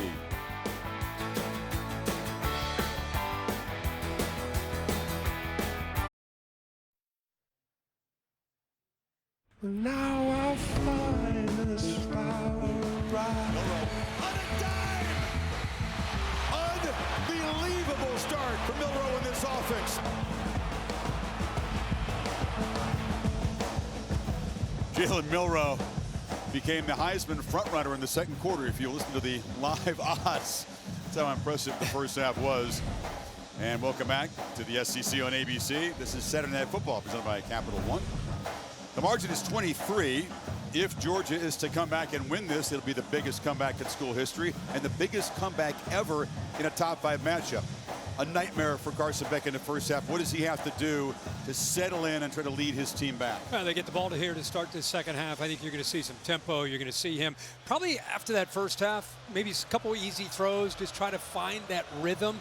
Bama, the story's been their offense, but in that first half, but a big story to me also has just been the aggressive nature of the Alabama defense. They've done a really good job of keeping Georgia's offense unsettled, especially Carson Beck. That's the worst first half of football that we've ever seen from Beck. He's going to have to respond here, especially on this opening drive.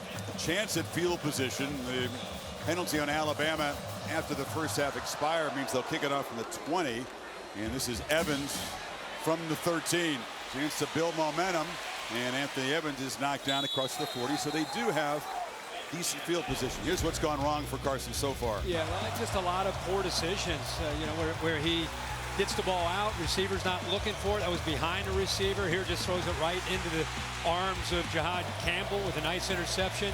Deontay Lawson almost a pick 6. Then here the intentional grounding in the end zone, just trying to get rid of it with a blitz and get into the face, which has been a common theme when he's been back there throwing the football. Bama has really dialed it up with Kane Wilmot. Georgia has been an effective second half team in the young season so far. Ran away from Clemson. Ground out a come from behind win against Kentucky. The challenge appears more significant right now. Etienne goes backwards and never does get the edge, tackled by the freshman Xavier Brown. Holly, what do you have?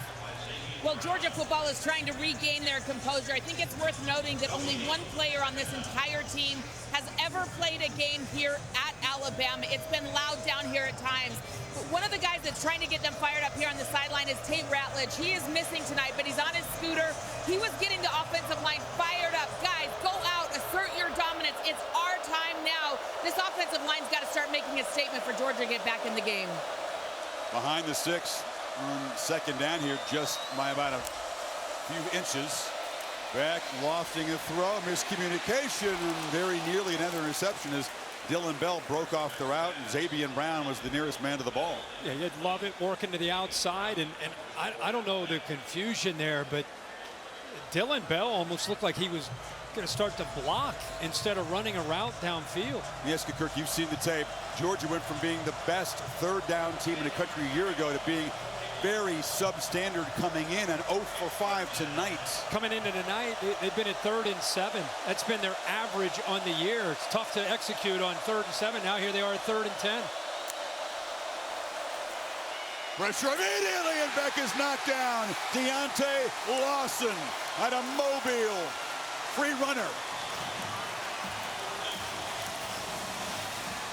Again, they dial it up with Kane Womack. Look how fired up he is. Little nod of the head. Yeah. Robinson walks up. He's an outside linebacker who they walk up right here on this third down. But watch the delay blitz here. That's where it ends up coming home. It's the AT&T clicker right here. It's that delay. Good job of disguising offensive line because it's so late. They don't do a good job of picking it up. Also, the back out of the backfield doesn't even see it. Relentless pressure on Beck. And when he has had a little bit of time, he hasn't been able to deliver on target. Cole Adams makes the fair catch, 44-yard punt. Laura? Well, Chris, we've seen an exceptional night from Jalen Milroe, and coming into this game, he told me these were the games he used to dream about as a little kid. He always hoped that he would be recruited by a Power 5 school. He told me little Jalen would be proud. I bet he'd be even more proud after seeing this performance so far tonight. He also said he used to play these out in his head. Tonight, probably playing out like a video game, as you guys pointed out earlier. Comes from Katy, Texas, and had failure against his home state Longhorns on this field a year ago. Bounced back from that. Was able to win an SEC championship, of course. Comes up a yard short on the goal line against Michigan in the Rose Bowl. Keeps it all the way and is pushed along near sideline.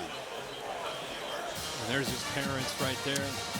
Can imagine their feelings. You bring up that Texas game where they lost, and he got confused with some coverage in that game, the USF game, where he ends up, by then he'd been sat down. They were just reeling as an offense.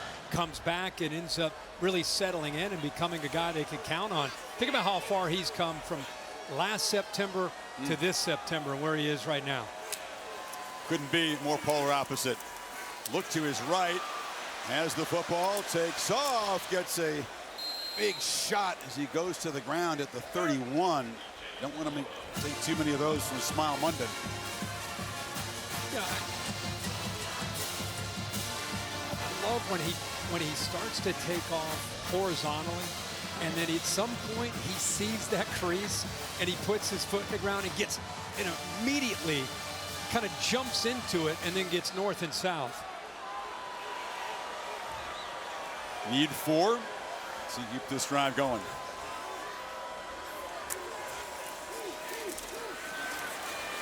Milroe flips it, and it's incomplete. Tried to lead Bernard into space, got his fingertips on it, but also heard some footsteps. Yeah, it's a good job by this defense. Michael Williams, who's back in the lineup off to the far right there against Pritchard, just pushing him back into the face of the quarterback. They're not playing man-to-man. Good job of sitting back this time by Glenn Schumann, a defensive coordinator. Eyes are on the football. They did a crosser. Defense in good position. And even if they were able to complete that, they're short of the first down. Evans back deep. James Burnett called on for just the second time tonight, and he booms a high deep one.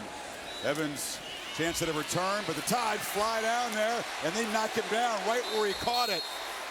That's what you call flip of the field. Justin Aranquo came flying down. 48-yard punt, nothing on the return. Beck, the Dogs back to work.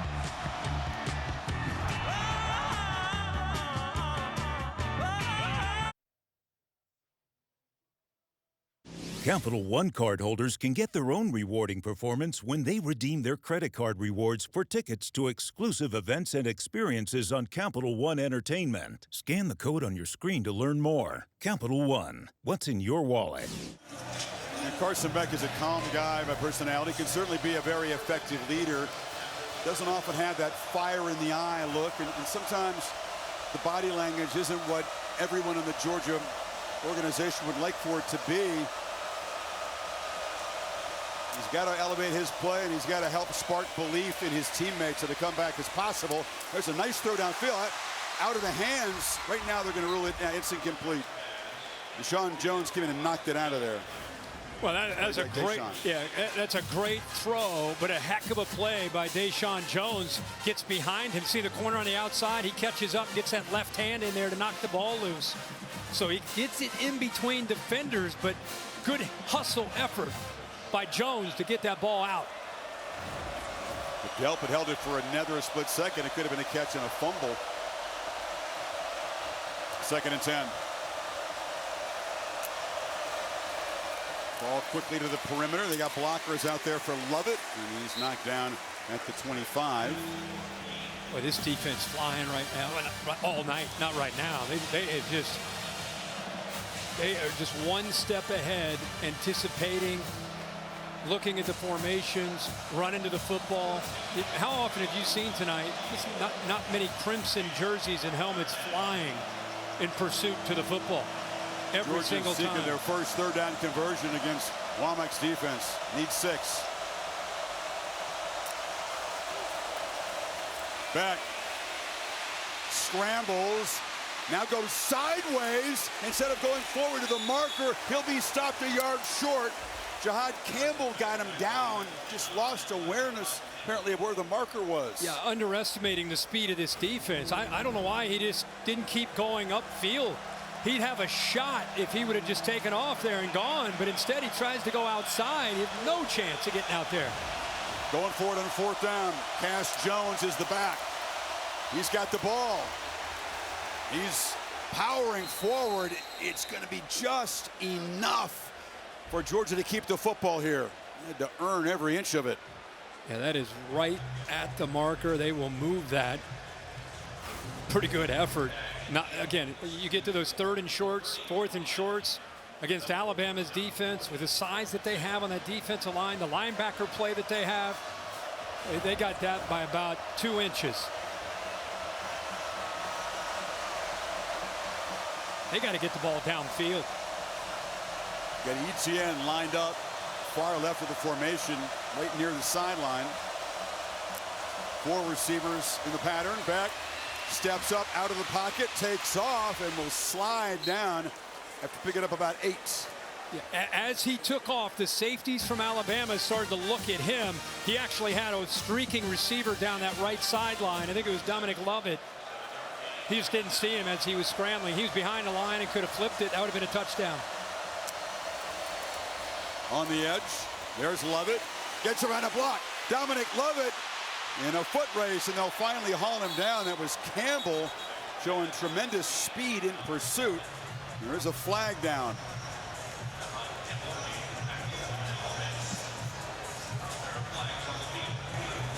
Holding, offense, number 5. 10-yard penalty from the spot of the foul. Remains 2nd down. It was a 35-yard play, but they flagged Anthony Evans, and it'll be costly, moving way back.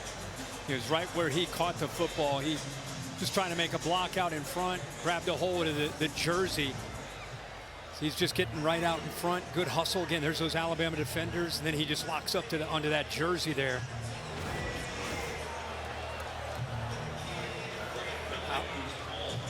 Here's the play real quick I was talking about. It was actually right here as he starts to scramble. Watch him, watch the safety right here. And while he was behind the line, boy, that would have been a big play if he could have located that. Might have been called a horse collar, by the way, in the tackle against Lovett at the end of the play. It wasn't called, and now there's a flinch up front. And it's Xavier Truss.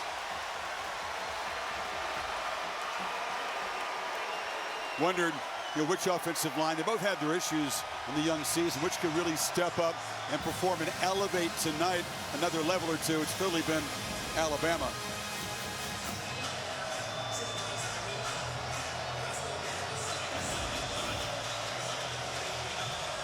So now back behind the sticks on 2nd down.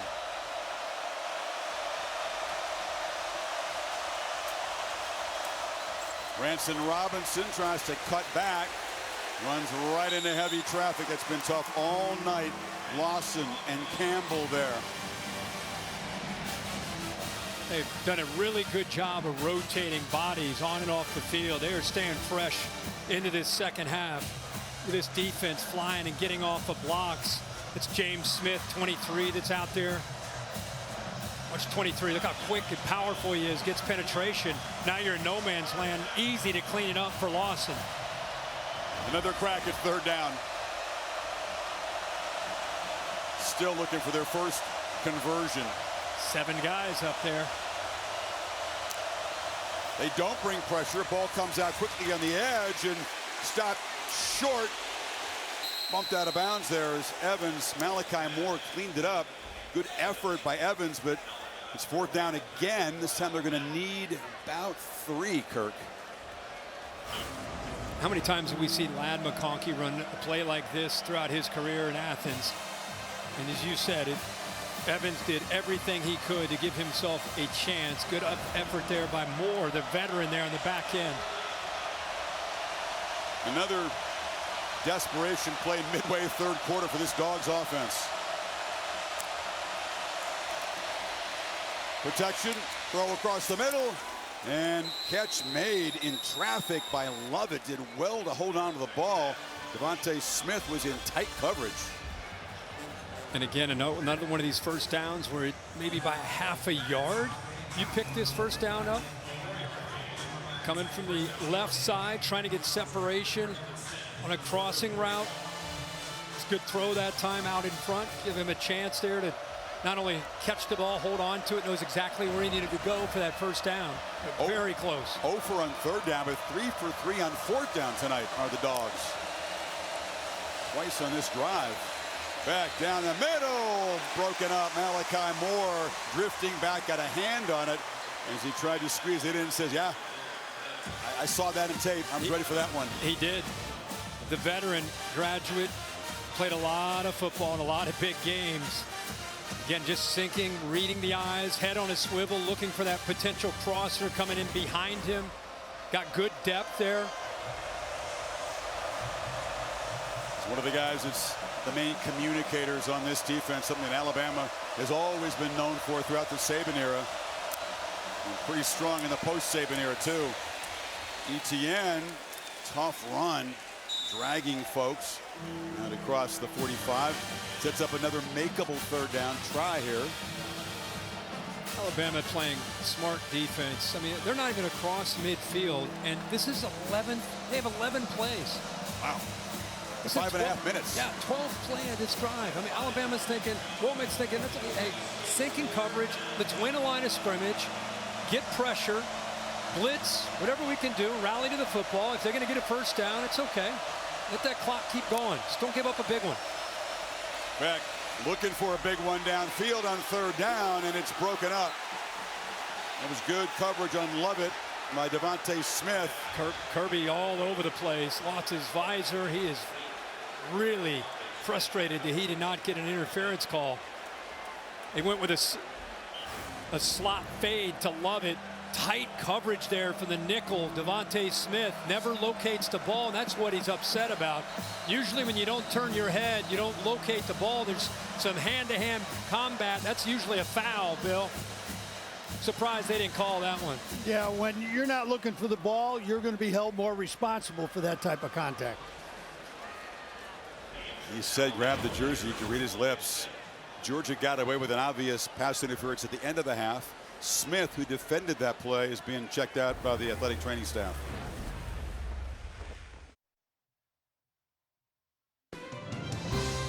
Saturday Night Football, presented by Capital One, is brought to you by Allstate and the Allstate AFCA Good Works team, recognizing the athletes for their good work off the field. Visit ESPN.com/Allstate to learn more. National Championship Trophy presented by Dr. Pepper. Awarded in Atlanta on January 20th. 12-team playoff starts a month before that.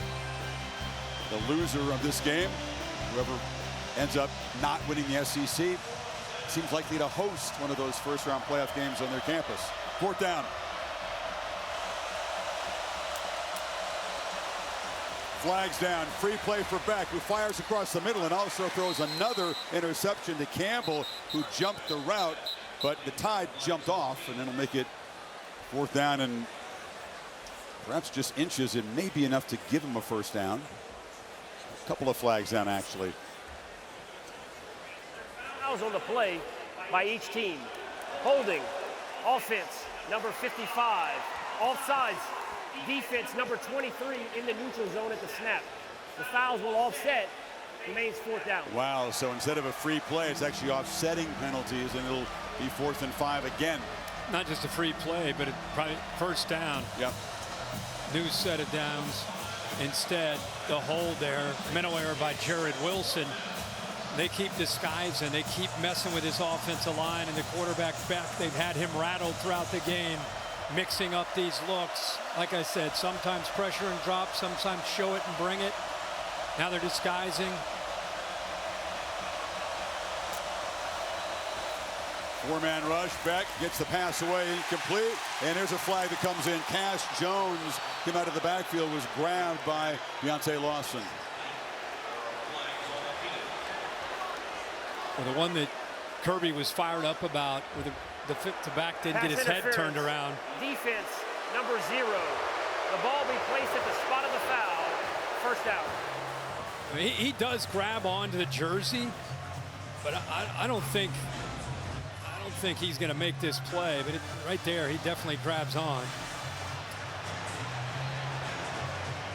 It's a small grab of the shirt that's actually underneath the jersey. Bill, was that enough?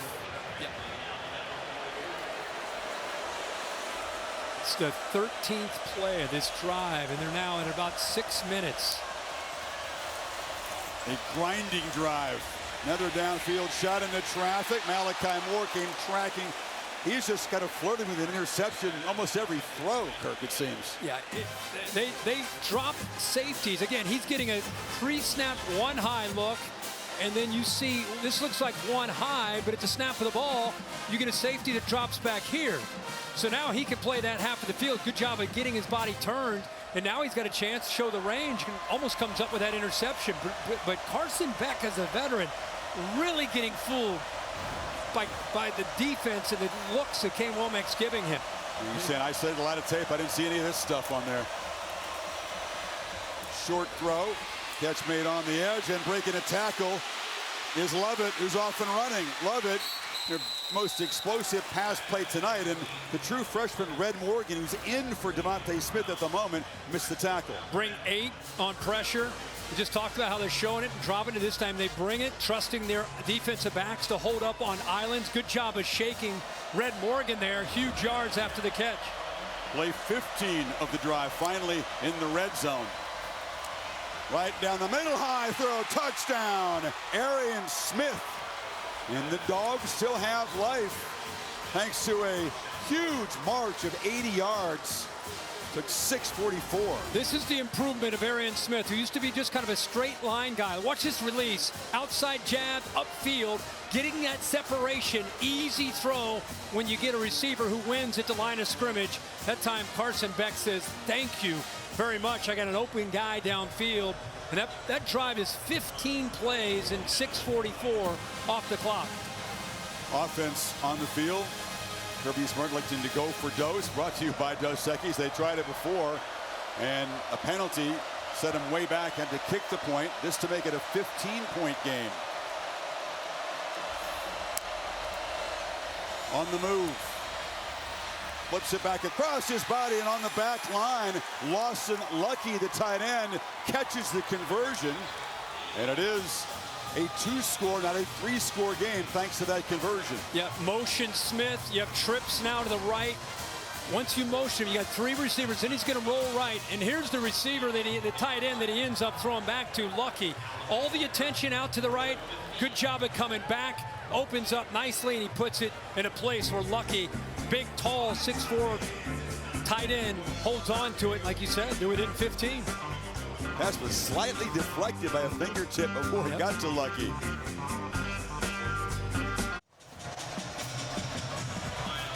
There was 28-0 Alabama.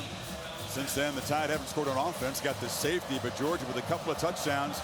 Make it a 15-point game here. Still midway third. This is Ryan Williams from the 7. And 17-year-old spins out across the 20. So Jalen Milroe, the offense on fire. Let's see if they can get the rhythm back. Meantime, the All-State bus here in town. What's your All-State good hands play this weekend? Wimsatt, the backup quarterback in. Wildcat, looks like he's going to take it. 17-13, he's going to score. No! And Josh Caddis, my man, out of Cincinnati Moeller, jumps on top of it for a big moment for him and the Cats as they take the lead. And they would go on to upset Ole Miss, their biggest upset of a highly ranked team since 2007. Congrats to Mark Stoops. What a win for the Wildcats. One team was really hungry and desperate today. The other one was not. Great road win for Kentucky. On the edge, Miller takes the pitch. Jackson flew up there and knocks him out of bounds near the line of scrimmage. Holly? Well, guys, the vibe on the Georgia sideline has really changed. After that touchdown that pulled them within 15 points, they were yelling and screaming. Jalen Walker, number 11 on defense, came over to the offense and said, I told you, we can get this going. I promise you, we've got you here. They need to stop here to get some momentum back for that offense. He kept the edge that time. That was a serious problem on those perimeter runs in the first half. Empty backfield. Dupree, the tight end, lines up far to the left.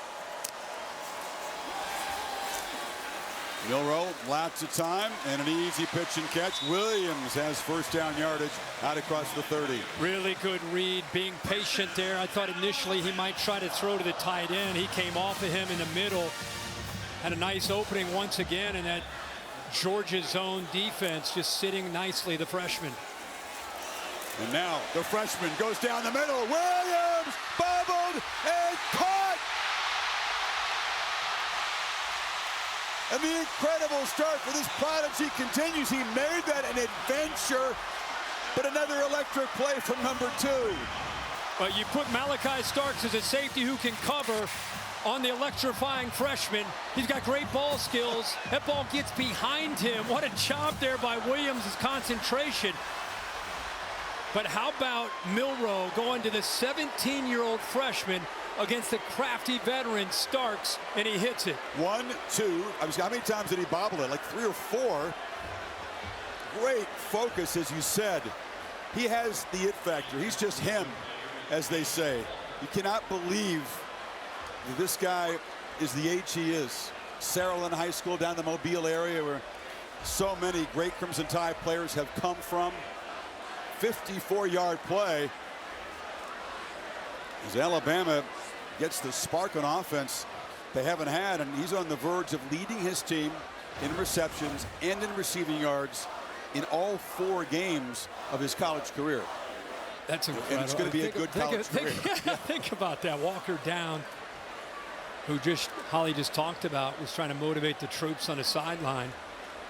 Just when it felt like Georgia, they got within 2 possessions, they've got some momentum, they need to try to see if they can get a stop to get the ball back.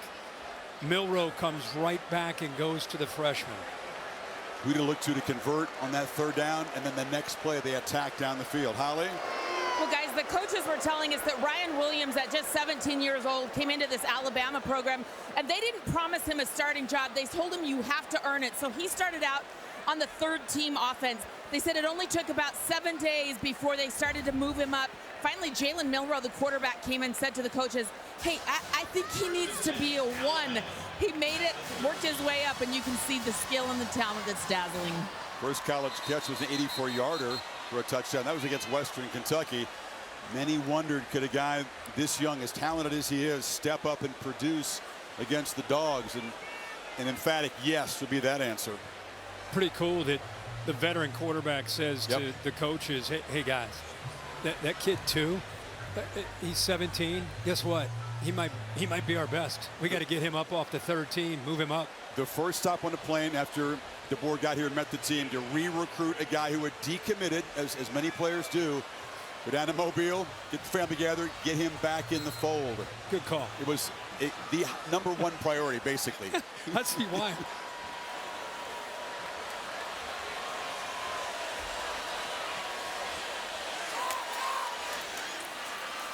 Keeper blocks, and that time Georgia did a better job defending Milroe on the edge. Knocked down after a few yards by Everett. Yeah, for people that might think, how is a guy 17 years old playing college football? You know, you see some of these guys reclassifying. They move up. They feel they're ready to go, and academically they're good to go, and he's able to move up a class. And so here he is as a 17-year-old. Some guys, by the way, just have it. Like Smitty when he was here, Devontae Smith. The moment was never too big. Ice in his veins. This kid reminds me of that crowd wanting Michael Williams to get a penalty. Has time to get off the field. Make the handoff. Milroe cuts it back to the right. And Jogs do a great job defending that time. Malachi Stark stayed at home, and they dropped behind the line. Yeah, much better job on the edge of this defense. The safeties there, Starks. Good job of running there by Damon Wilson. Better group effort. Jalen Walker, who left, is back on the field. Kirk is a very important component of this defense. Edge rusher, 3rd and 10. Justice Haynes, the back. And he's got the ball out of the backfield. He's hit immediately. So Dan Jackson and Malachi Starks, the Georgia safeties, playing much better here in the second half. And here comes a field goal attempt. I think we all came into this game thinking that this would be the defense that we would have seen at the beginning of this game, where they're in position. Yeah, you're giving up some completions, but guys are right there. So give credit to Glenn Schumann and also Kirby Smart for adjustments that they made at halftime to at least give them a shot here, because that first half was tough. This has been much better. Nicholson won the Lou Groza Award to the top college kicker, 27 of 28, Miami, Ohio, a year ago. Looking for his first made field goal attempt at Alabama. Missed one in the opener and just sneaks it inside that right upright. That was close from 28 yards.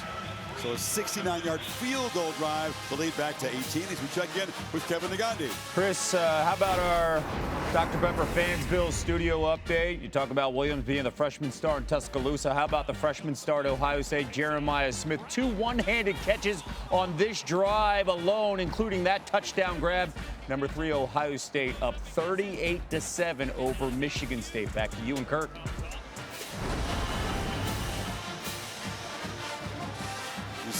Newcomers college football come in different. They're so prepared really physically and mentally to contribute right away. They expect to, actually.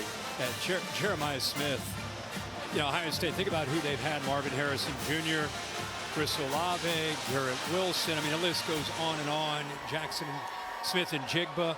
There are a lot of the Ohio State coaches that feel that Jeremiah Smith may be the most physically gifted of all of them. That's saying something. All those guys you listed are pretty physically he looks like a young T.O. when you see him. That's sculpted, huh? Yeah, he's scary. So Alabama took about 4 minutes off the clock, added 3 to the lead. And fair caught by Anthony Evans. Here's the last drive for the Dogs. Yeah, it took some time. I mean, they were kind of inching their way down the field, converting 3 fourth downs. And then they got, after they converted a couple of those fourth downs, and they were able to hit a big play here. Lovett was able to shake a defender, get down that right sideline. Great job of getting off the line of scrimmage by Arian Smith for that touchdown. And then they hit the 2-pointers. So one of the better drives we've seen from Georgia. They're trying to get a stop, keep it a 2-possession game. Now Beck's got a strike. He cannot afford to methodically move the ball down the field. That was a 15-play drive. Took a whole lot of time. And here's a throw on the sideline. Dylan Bell. Good battle for the football. That one was won by Damani Jackson, who earned the pick earlier for Alabama. Well, if I'm an SEC coach and I'm watching this game and I thought, okay, they lost Kool-Aid last year. They lost Terrion Arnold. This is a young secondary. I want to see how these guys do. Well, Damani Jackson over from USC. That was him. Xavier Brown. How they done tonight? Devontae Smith in the slot. And you look at the system that they're running with Womack tonight, it's going to be scary for teams to match up with this defense. Etienne cuts it back. All the defensive backs who started in that SEC championship game except Malachi Moore are gone. You mentioned the 2 corners are in the NFL. Caleb Downs is on the payroll of Ohio State, playing very well for the Buckeyes so far. So it's up to Moore and these newcomers, Sav and Jackson, and the freshman Brown. Yeah, it's been really amazing. And they also lost 3 corners besides the 2 to the NFL. It's to the transfer portal with the coaching change. So a lot of young bodies back there. But, boy, they stepped up and shown the SEC and the country how good they can be. Georgia, again, on 3rd down. But this time converting, going down low is Arian Smith, and that breaks the 0 for 9 on 3rd down. And I think the thing that really stands out to me is this defense is doing a lot. I mean, they're not just sitting in 1 or 2 coverages. They're showing, they're disguising, they're showing one thing, going to another, and they're in sync. They're connected as a group in the back.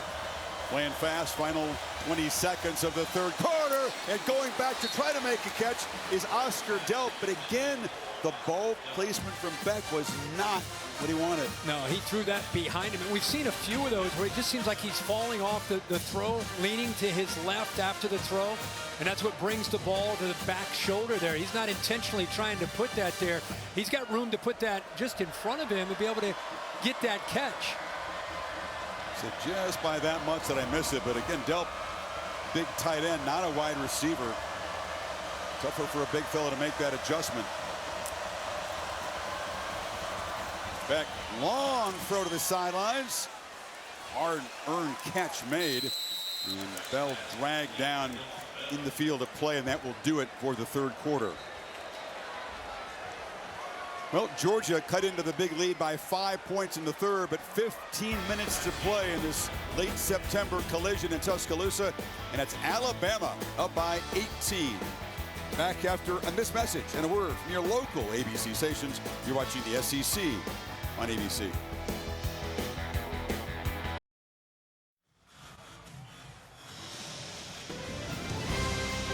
Set for the final 15 in Tuscaloosa. You're watching the SEC on ABC. Alabama with that field goal. First offensive points, Kirk, since the 12:24 mark of the second quarter. That early flurry with the 4 touchdowns. Just a safety and now field goal. So Georgia is still within range here. But they need something to happen quickly. ETN can make it happen quickly. But he has been corralled by this tight run defense, and Deontay Lawson makes another big play. How about the true freshman, Red Morgan, also forced that ball back to the inside to let Lawson and the rest of that defense get there. Great job from that nickel spot there by the true freshman, 16.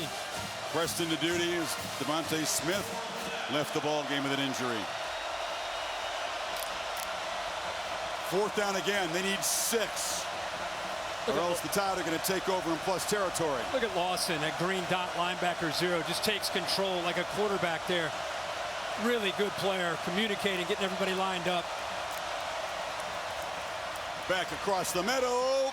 Another squeezed into tight target, and Dylan Bell has become one of his go-to guys, and the Dogs with a first down in Bama territory. Great job by Carson Beck this time, man-to-man. You got to get an inside release, and you got to get it into him before that safety can come over and dislodge that football. Got it out in a hurry. Gave him a chance because it was low to go down and get it. Staying alive here in this game with these fourth down conversions. On first down, Beck loses the football. They knocked it out of his hands, and Latham makes the recovery. Rusa knocked it loose. Another turnover for Beck. We were going through the personnel on the Alabama defense with Kane Womack, and we got to, he got to number 4, who was a little iffy because of an ankle, and his eyes lit up. Said most gifted linebacker that we have off the edge, number 4. One didn't know if he could go. He's got power. You could see the change of direction, the awareness to be able to get his hands on the football. So he might not be at 100%, but he makes a big impact on this game here in the fourth quarter with that left hand knocking the ball loose. Playing through some pain. It was a high ankle sprain against the Badgers. And now Alabama is set up at the 48. Justice Haynes darts forward for the turnovers. Have just been crushing tonight, and you could not have expected this out of a quarterback as solid and reliable as Carson Beck. Or this Georgia offense, for that matter. I mean, it's a tough ask to come into Tuscaloosa anytime, September, October, November. But yeah, the turnovers and the Alabama defense just taking the wind out of their sails throughout this game. Tide lined up quickly. I was thinking, why are they playing with tempo up 18? They take a look at the sidelines, and it's Milroe, and a much better job stopping the quarterback runs in the second half. C.J. Allen made the play. Yeah, this one was a little bit slow in developing. I gave those linebackers like C.J. Allen plenty of chance to get out there and not allow him. If you missed the first half, he was running out on the edge. He and a lot of the receivers, we saw Bernard going in jet motion. Basically, anytime they wanted to get the ball outside, they took it. And since the halftime adjustments, we've not seen that nearly as much.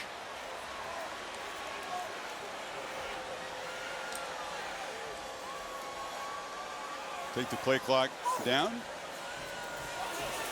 Snap it at 7. Heavy pressure. Ball is out.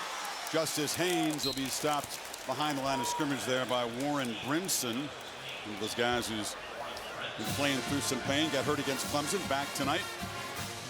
Best thing you can say if you're a Georgia fan right now is we're at week 4. There's a long way to go. And I just love to see, I think Kirby mentioned it when he was talking earlier, I love to see a team fight.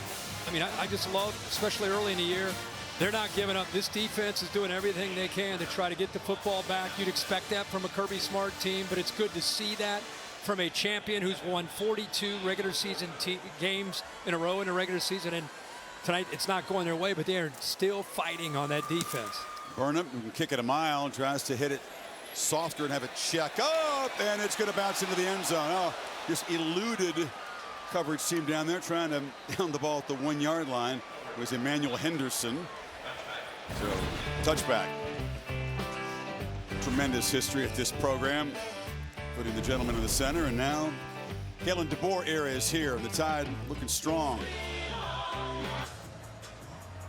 Well, Coach, you're in striking distance entering the 4th quarter. I saw you having a long conversation with Carson Beck. What are you saying to him right now? Well, that we got to play with a little pace. We're going to run out of time and snaps if we're not careful. Big stop there by the defense. Proud of these guys fighting, but we got to play with a little bit more pace. We're tired because we're playing a lot of snaps, and so are they. Thank you, Coach. Thank you. That was before the beginning of the 4th quarter. Georgia off the stop, takes over at the 20. 3-man rush, ball pressed downfield, and again, Alabama defensive back, that's Jalen Mbakwe, gets there and contests the catch and breaks it up. Mbakwe is another true freshman. We've been talking about Damani Jackson, talked about Xavier Brown. Now how about number 9, 5'11", 192 pounds, able to get around that receiver because he has his eyes on the football and knocks it away. Played quarterback, very little defense in high school, won a state championship as a quarterback then in Clay, Alabama. Looked pretty good as a corner to me there. Yeah, it did. Kind of natural.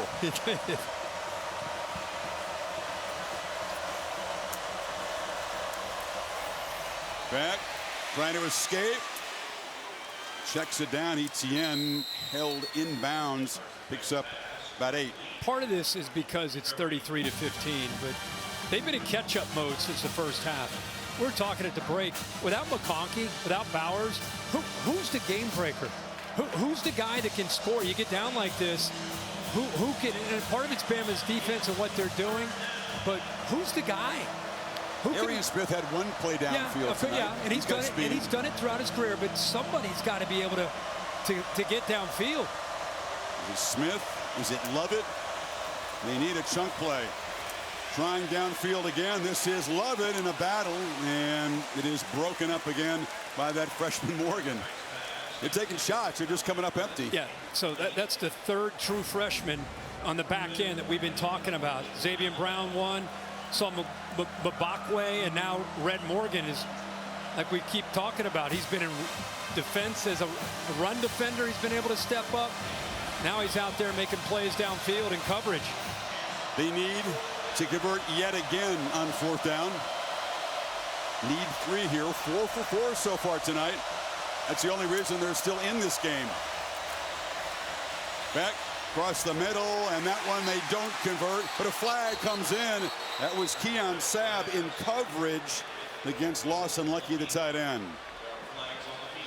That was really physical. Holding. Defense, number 34. 10-yard penalty from the previous spot. First down. You got Q Robinson on the penalty, announced 34. Yeah. But watch Lucky here. I mean, he's running, trying to get beyond the sticks. He's going to work back. Look how physical. It wasn't just the end of the play. It was the entire play there. I'm not sure where Robinson was involved. It may have meant 3. Yeah, it was 3. So, again, they convert on 4th down, this time via penalty.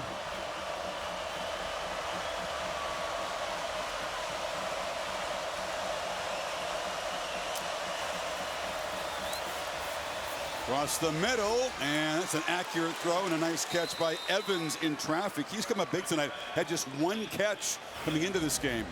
See, they're showing man-to-man here, and then they get out of it and they roll to cover 2. So he's got to be able to hit that seam inside of that safety. Good throw that time. 20-yard gain, playing with tempo. Beck another long throw and a catch made. And fighting down near the goal line is Colby Young, the tall physical player. They came from Miami, first and goal now. Yeah, 6'3". Now you got one safety in the middle, so that tells you you have one-on-one on the outside. Why not just throw it? He looks like he's covered. Throw it, bring him back to the ball, and at 6'3", adjust nicely. Beck again across the middle. Bobbled, caught, touchdown. Lawson Lucky, tight end again, coming up with a big play. And Georgia showing a lot of fight and good bounce back from Beck after his third turnover tonight. Now Beck is seeing the field. Now this is the Carson Beck that we've grown to come to kind of expect his ability to read coverage and deliver the football. Good job of coming back. Almost lost the handle of that football, but able to hold on to it. Again, going for Dos, brought to you by Dos Equis, trying to cut this to an 11-point margin. Excuse me, a 10-point game if they make this.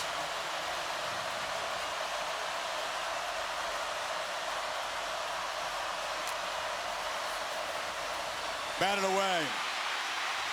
Good enough to the left, but Keon Sabb was standing right there and knocked it down, so the lead sitting at 12. 9:46 to play in Tuscaloosa. Dogs fighting back, but still down a dozen.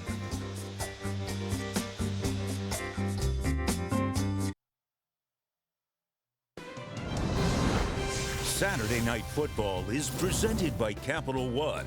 What's in your wallet? And in part by Omnipod. Simplify life with diabetes.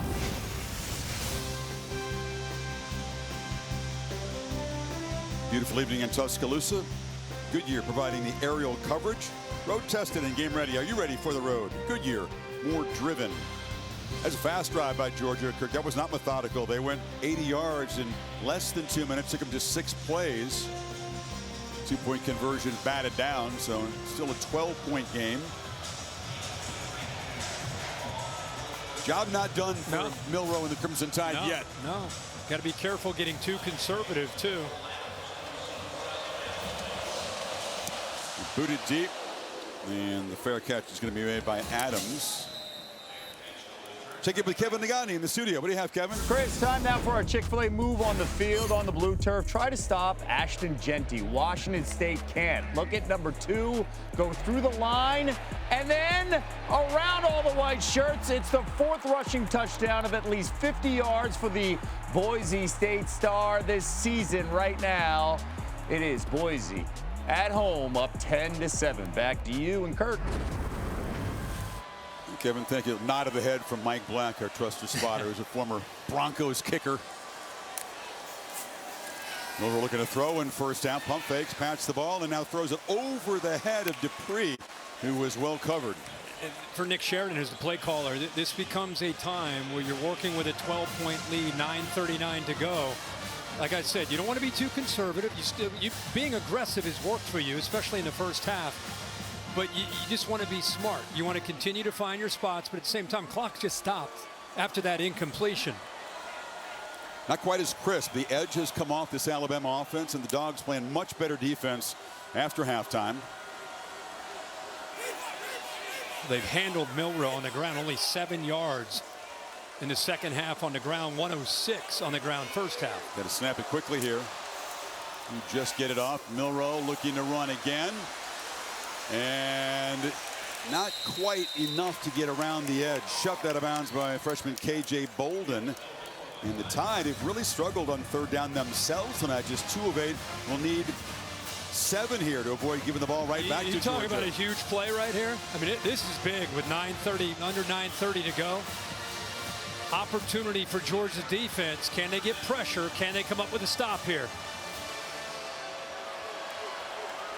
Looked so effortless for Alabama through the first 18 minutes of this game.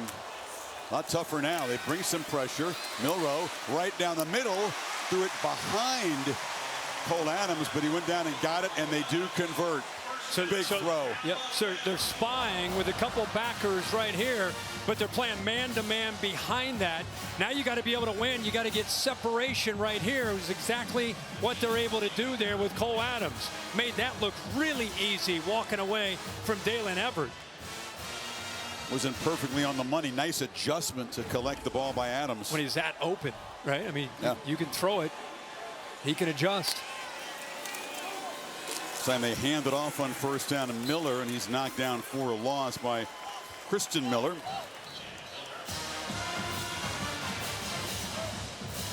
Every time, as you said, big play, because look at this clock running. Now you sense that although they want to continue to be aggressive, they will become much more conscious of using this clock in a two-possession game. Yep. Work the play clock down. They've got 20 more seconds to play with here. Georgia just hanging around, just on the fringe. And they snap it at 13. Keeper by Milroe. They were grabbing at that ball. Did he come out? Tyrion Ingram Dawkins was ripping at the quarterback's arm. Thought he had a takeaway, but Milroe did well to hold on to it. Yeah, I thought he got in there and had a chance. He did attack the football, which you're expected to do down 12 in a fourth quarter. Milroe held on, but another third down. From the pocket, he throws. It's broken up. Dangerous throw because Dalen Everett was tracking back. C.J. Allen brought the pressure. Well, that time they bring pressure. They have not been getting home. This time they do.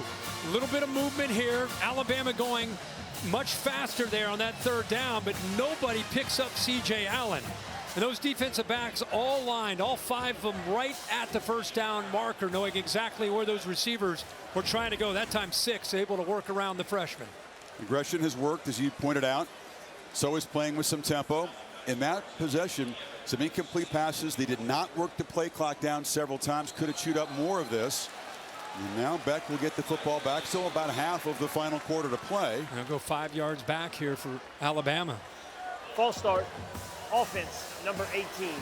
5-yard penalty, remains fourth down. Another thing to remember when you get into these situations, you got 3 timeouts and a new rule this year with a 2-minute timeout.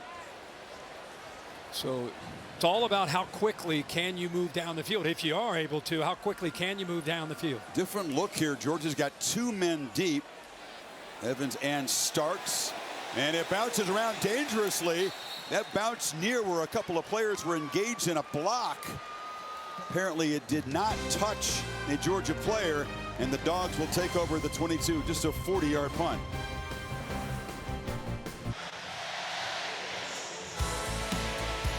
It's a cool evening in Alabama. Goodyear soaring above Bryant-Denny, providing the aerial coverage.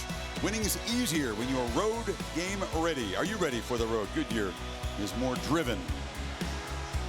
Alabama student section has been given a lot to cheer about by their team. The Taco Bell Liv Moss Student Section of the Year contest.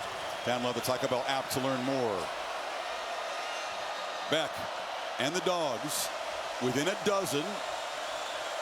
7:14 on the clock.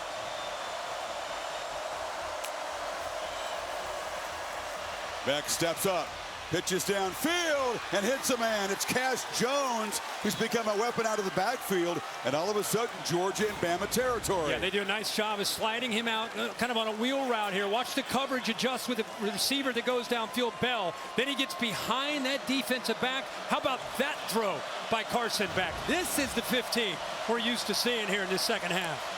Who can give you explosive plays? Cash Jones comes up with a 30-yarder. Beck pressing the ball downfield into coverage again. Caught! Arian Smith at the 1-yard line. In 2 plays, they're on the doorstep. That's the 4th straight pass of 20 yards or more that he has hit in this second half. And let's give credit to these receivers adjusting back to these footballs, finding ways to make big plays. We asked for it. Who's it going to be? And they're finding a lot of different guys capable now of making these plays. Whistles and points. Each team at the other side. Wow, did that happen in a hurry? Shows you the elite arm talent that he has. 30 yards and then 47 yards. 77 yards in 39 seconds. All of a sudden, it's Alabama looking a little bit dazed. Cass Jones, who made that first big play, takes the handoff and just runs right into a crimson wall. Jahan Campbell and others make the play. Now down 12. Every play they don't get in the end zone, he chews into the clock. Clock is stopped. There's a Georgia offensive player down on the field. It's Jared Wilson. Let's go back and look at this catch. A couple big plays by this offense, Chris, that you're referring to. Cass Jones had one of them, and then we go to Arian Smith. We talked about how he's made so many big plays in his career. There's the progressive pylon cam to show you if he got close or how close. He's down at a 1 yard line. Brown saved the touchdown there, but wow. Carson Beck has overcome 3 turnovers tonight, trying to rally his team to the biggest comeback in Georgia history, as in within striking distance of cutting this into a 1-score game. Holly? Well, guys, big development down here. The center, Jared Wilson, is down injured. Tate Ratledge, who was out tonight injured, is normally their backup center. So the third-string center, Bobo, is coming in. That is Mike Bobo's son, Drew, the offensive coordinator for Georgia. He just took some snaps with Carson Beck. What a turn of events on the goal line. Yeah, he's obviously proud of his kid. A big high school lad. ball in Auburn. Yeah, 6'5", 305 pounds. Redshirt sophomore getting baptized in here. How about Big Drew coming in here with the game on the line down inside the 2 yard line with that defensive line just teeing off, helping Jared Wilson off. You know, the line of scrimmage, it's like Damon Payne pushed into the backfield, 44 right there. That was a lot of violence down there in the pit, as you'd expect. This would be a tough loss if Wilson is going to be sidelined for a while. In the meantime, Georgia got pushed back on that play. So the football sitting just inside the 3 on 2nd and goal. We talked earlier about short yardage and goal line, how tough it is with the size of these linemen. You got to work the edges or a quick pass. Etienne is the back. End around. Bell breaks into the end zone. Georgia very much alive and looking dangerous now. Picked up a nice block by Colby Young, and then the 2 tight ends, Delp and Lucky. We just said you don't want to go into the interior there. Good job by Mike Bobo calling it to get it outside. By the way, nice job of getting that snap up there by Drew Bobo. And now we got another player down. This is Tim Keenan. All the summer conditioning, Alabama under DeBoer calls it the 4th quarter program. Kirby Smart said that there's been obviously a lot of intensity. Teams playing with some tempo. It's a real gut check here in the final 6 minutes on both sides. Touchdown again. Krista block here. Outside blocks. Quick motion right here by Bell. It just opened up.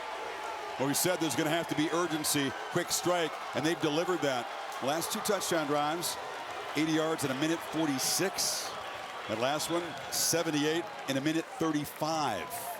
I mean, this game, there are a lot of people that probably went away from this game 30-7 at halftime. Felt like it was even worse than that for Kirby Smart.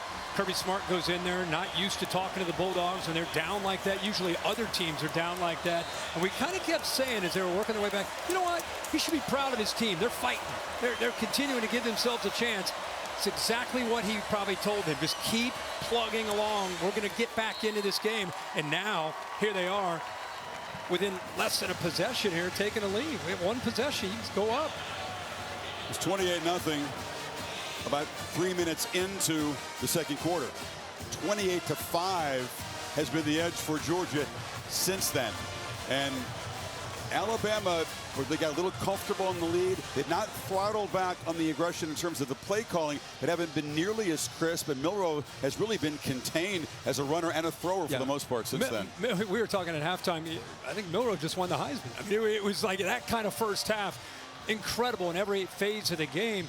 But Georgia made the adjustments. You talked about it, how they've done a good job of making adjustments throughout this year. He's done a great job of making adjustments throughout his career.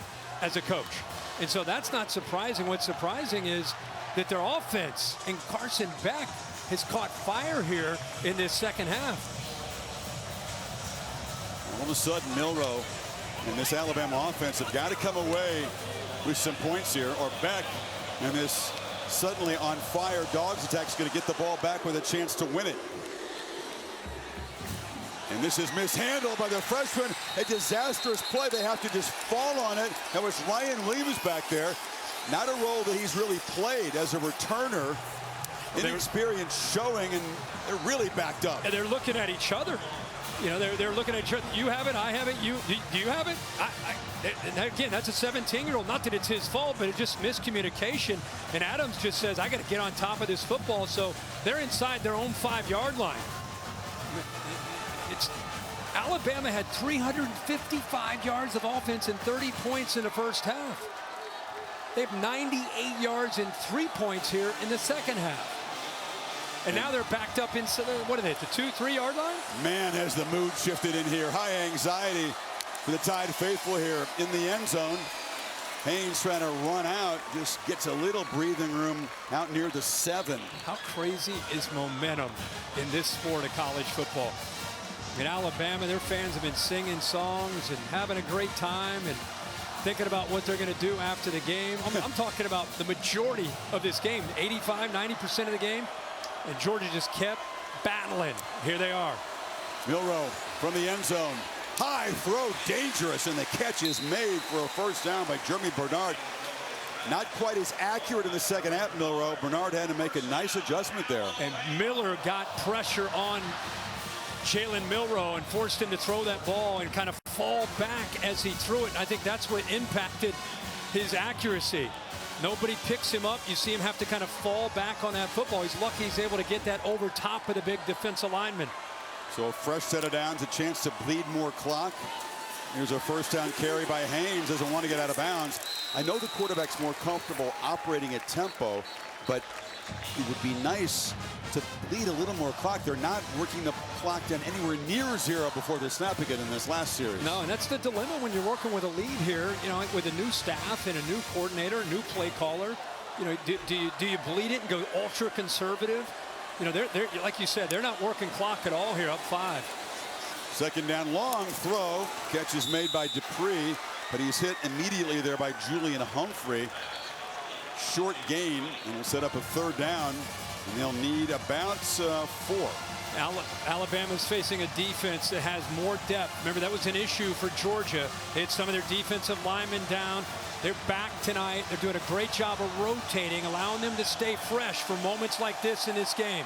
Dogs get a stop. Beck's going to get the football back with a chance to take the lead, if you can believe it. They're showing pressure, and they bring it. And Milroe on the move, makes the catch.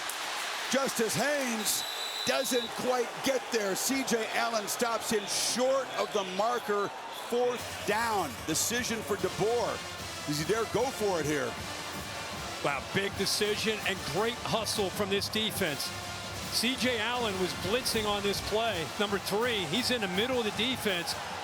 Haynes makes Malachi Starks. Look at 3 in the background. Without that effort, that's an easy first down. He gets him short with the effort, and Georgia stops Bama. They're going to punt the football and credit C.J. Allen for that play right there. The miscommunication, the mishandled kick return really set him back, proved to be costly. And now Burnip will try to deliver a bomb if he can. Anthony Evans standing back at the Georgia 28 and steps up to make a fair catch at the 33.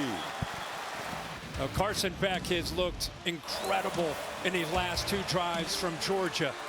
Mixing up, just seems like he felt like he's seeing the coverage, trusting his receivers to adjust the ball and make plays. It's been everybody. Colby Young, lucky with a touchdown. Here he slips out. Cash Jones out of the backfield. Takes a shot here to the veteran Arian Smith, who adjusts back to the football. Unbelievable job, and now he gets the ball in his hands, down 5 with 2:42 to go with 3 timeouts. Trying to complete what would be Georgia's biggest comeback ever, and the biggest comeback ever in a top 5 matchup, keeping alive that 42-game regular season win streak. Plenty of time. You don't need to play urgently here. But he's looking to throw that downfield. Has a man wide open. Dylan Bell's got it. A foot race. Spins free and scores. Can you believe it? Georgia has the lead. 67 yards. This place is stunned and silent except for the Georgia section. I mean, I'm in awe of this. This is what makes it, oh my gosh. This is what makes this sport so amazing. Carson Beck with the play maybe of his entire career. If you consider how badly it started, yeah, the 2 interceptions, the fumble, inaccurate, just not seeing what things he at had all. To overcome. You know, you earn more respect, regardless of how this thing finishes. You earn more respect for Carson Beck tonight than anything he's done, in my opinion, for fighting through this adversity. Going for Dose again, brought to you by Dos Equis to make it a 3-point lead for Georgia. Beck takes off and will not get there. Stretches, but comes up short of the goal line. Chris, let's go. You just said you don't necessarily have to hurry. But they did. And yet they did. Here's Bell, and here's the safety that ends up jumping this little shimmy, little inside move and up. Watch the move by Beck. The safety has his eyes on it. Beck gets it a little shoulder, just enough for the safety to try to jump it. That's how he ends up getting open. That is Sav, the transfer from Michigan. And this is where Bell shows you his toughness and physicality. What a call. Little inside move, get the safety to bite, and then get behind him. And a great throw by Carson Beck. And unbelievable. Georgia has taken the lead 34-33. This could be the largest comeback in the top 5 matchup of all time. And the biggest in Georgia history. I'll tell you, all of a sudden, what a shift for Milroe. They've been playing with the lead. It was a party in here. Now he's got to engineer a drive to avoid a total collapse. And they have zero momentum. The same 2 guys are deep here. Williams and Adams, and this guy, let's let this one bounce into the end zone. So here comes Jalen Milroe. Talked about a monstrous first half. 100 yards rushing, 200 passing, 3 total touchdowns. Very quiet since midway second quarter. Yeah, but this is where they got to shift mindsets. Again, there's no rush. 3 timeouts, 2:31 to go. You have the 2-minute timeout. You just got to get a first down. You get that first down, and you can create a little bit of rhythm and try to get this Georgia defense that has some newfound confidence a bit on their heels. There's a lot of calm and command from Milroe at the start of this game. He's got to have it right now. And they take a downfield shot. And the catch is made. It's Ryan Williams, still spinning free. Touchdown, Alabama. They answer in one play. 75 yards for the 17-year-old. Are you kidding us?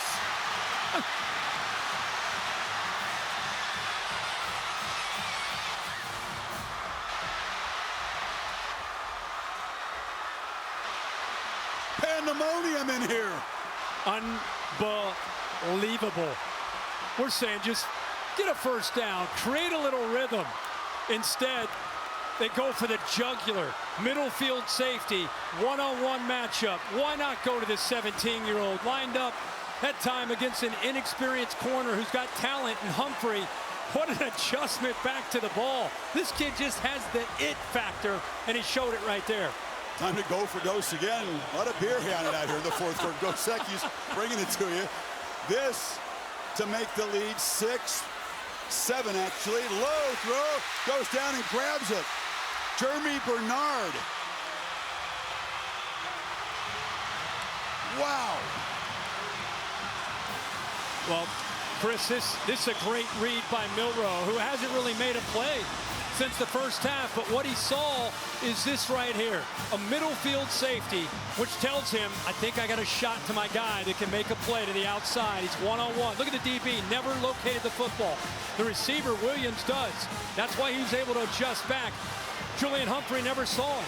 Out on an island, because of the quickness there off the line of scrimmage. Look at this. It's not the greatest route, but it's the awareness and the ability to come back to the ball. And then what he does after the catch, this isn't a big guy. He's 175 pounds. but he just knows how to make plays when it matters, and he makes a huge play for Alabama. What an answer by the Tide. That was special in about 3 ways. The speed to get open, the adjustment that he makes, and then the elusiveness, the spin move down the sideline. Here's Bernard going down low to ground the 2-point try. Beat Malachi Starks there man-to-man. So Georgia, after all of that, had the lead for 13 seconds. Yep. And they find themselves again needing to rally. Again, they have plenty of time. That's the downside of striking so quickly. They left Georgia the 3 timeouts plus the 2-minute timeout. And this Bama defense is all of a sudden really, they have to find some answers here in the back. Are you okay? You've had some big calls here. I mean, I'm excited. You got 2 18s, so you better get him some water here. We got. Well, the Dolphins and the Titans deliver on Monday night like this. I'm not counting on it. I'm not feeling that. What's Carson Beck thinking? He's been really in the zone. I mean, is it just going to be heave-ho downfield again? He doesn't have to do it. He doesn't have to. I mean, why question it? The way the receivers are playing, the way he's seeing coverage right now. I mean, it's survival of the fittest. You know, it's a battle, heavyweight battle. Imagine this, though. You're going to come all the way back. You take the lead for the biggest comeback in the long, proud tradition of Georgia football, and now you got to go back out there in a heartbeat. But you got a down 7. You got a red-hot quarterback. You got to keep believing and keep trusting. The 3 timeouts, again, plenty of time.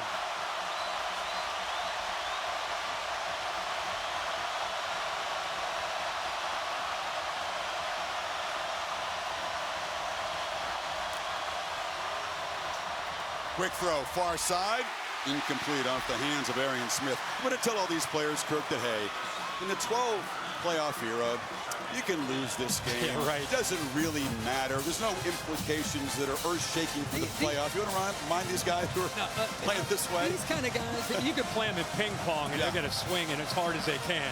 These just competitors right here, giving it everything they have on both sides. I think you keep being aggressive. This young secondary from Alabama is struggling to locate the ball. Beck escapes, takes off, and no slide. Dives short of the marker. And we got the center, Jared Wilson, who was out down near the goal line that last time, is back in the ball game for the Dogs. That's a comfort to the quarterback who had his wristband ripped off his hand there. Had the backup ready to go. So that is the 2-minute timeout. Georgia's got 3 more to work with. Down by 7. Now 66 yards from the end zone. What a classic. Welcome back. It's become a quarterback duel here. Carson Beck, until some hollow yards at the end of the half, had like 50 passing yards. He has 306 in the second half. Milroe, a long period, they lost rhythm, and then that strike to Williams to put him back up by 7. Can Beck answer?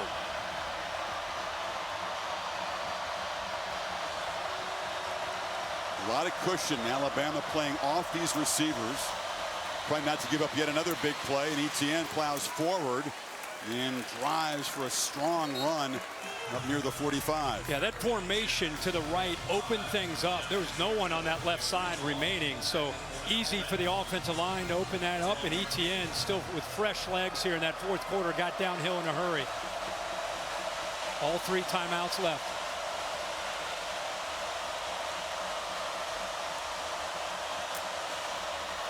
Pressure comes. They pick it up and back off his back foot. A battle on the sidelines. No flag as Keon Sabb was defending Lucky.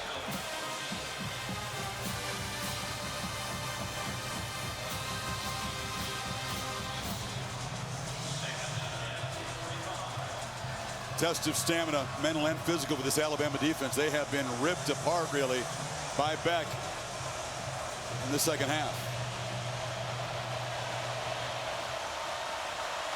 Somebody on this Bama defense going to have to make a play to avoid Beck perhaps taking this game to overtime. Plenty of time again. Sideline throw, catch made, and skipping out of bounds after an 8-yard gain is Bell. It'll be 3rd down and short. Arian Smith, 132 yards receiving tonight. Bell now right at 100. Both of those two have stepped up. Lovett, 7 receptions. So those have been the main targets.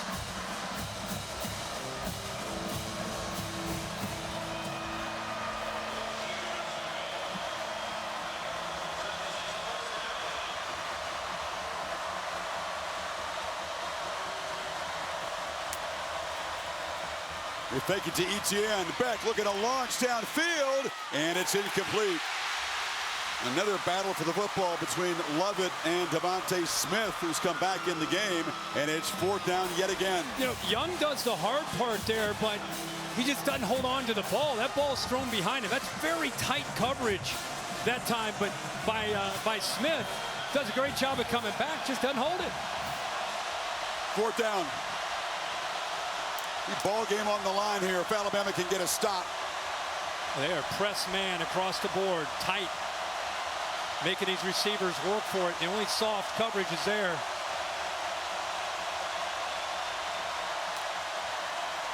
Beck backpedals, converts. Catch made to the 36 by Colby Young. That time Young does hold on to it. What a great job. Clutch right there. Game on the line, and throws an absolute dart right into the face mask of Young, who holds on. Pretty tight coverage that time by Damani Jackson. 5 for 5 now on 4th down. They haven't been great on 3rd down, but 4th down they've been on fire. It's Devontae Smith again laying flat on the field, helmet off. He went to the locker room earlier, came back out, and was involved in the action here. Now being looked at again.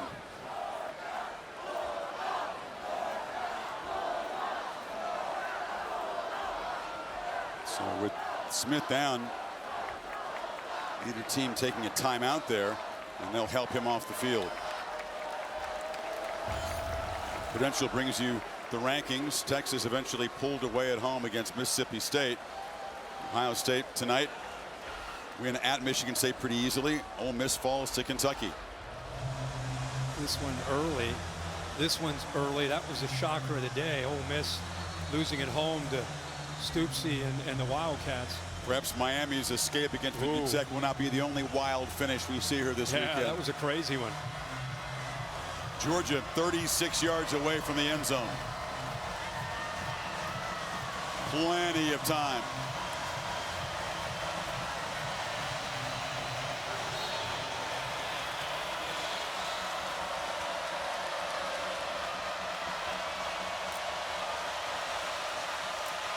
Beck rolls out, scans, could have thrown or ran that time. That time tucks it, dives forward for a short gain.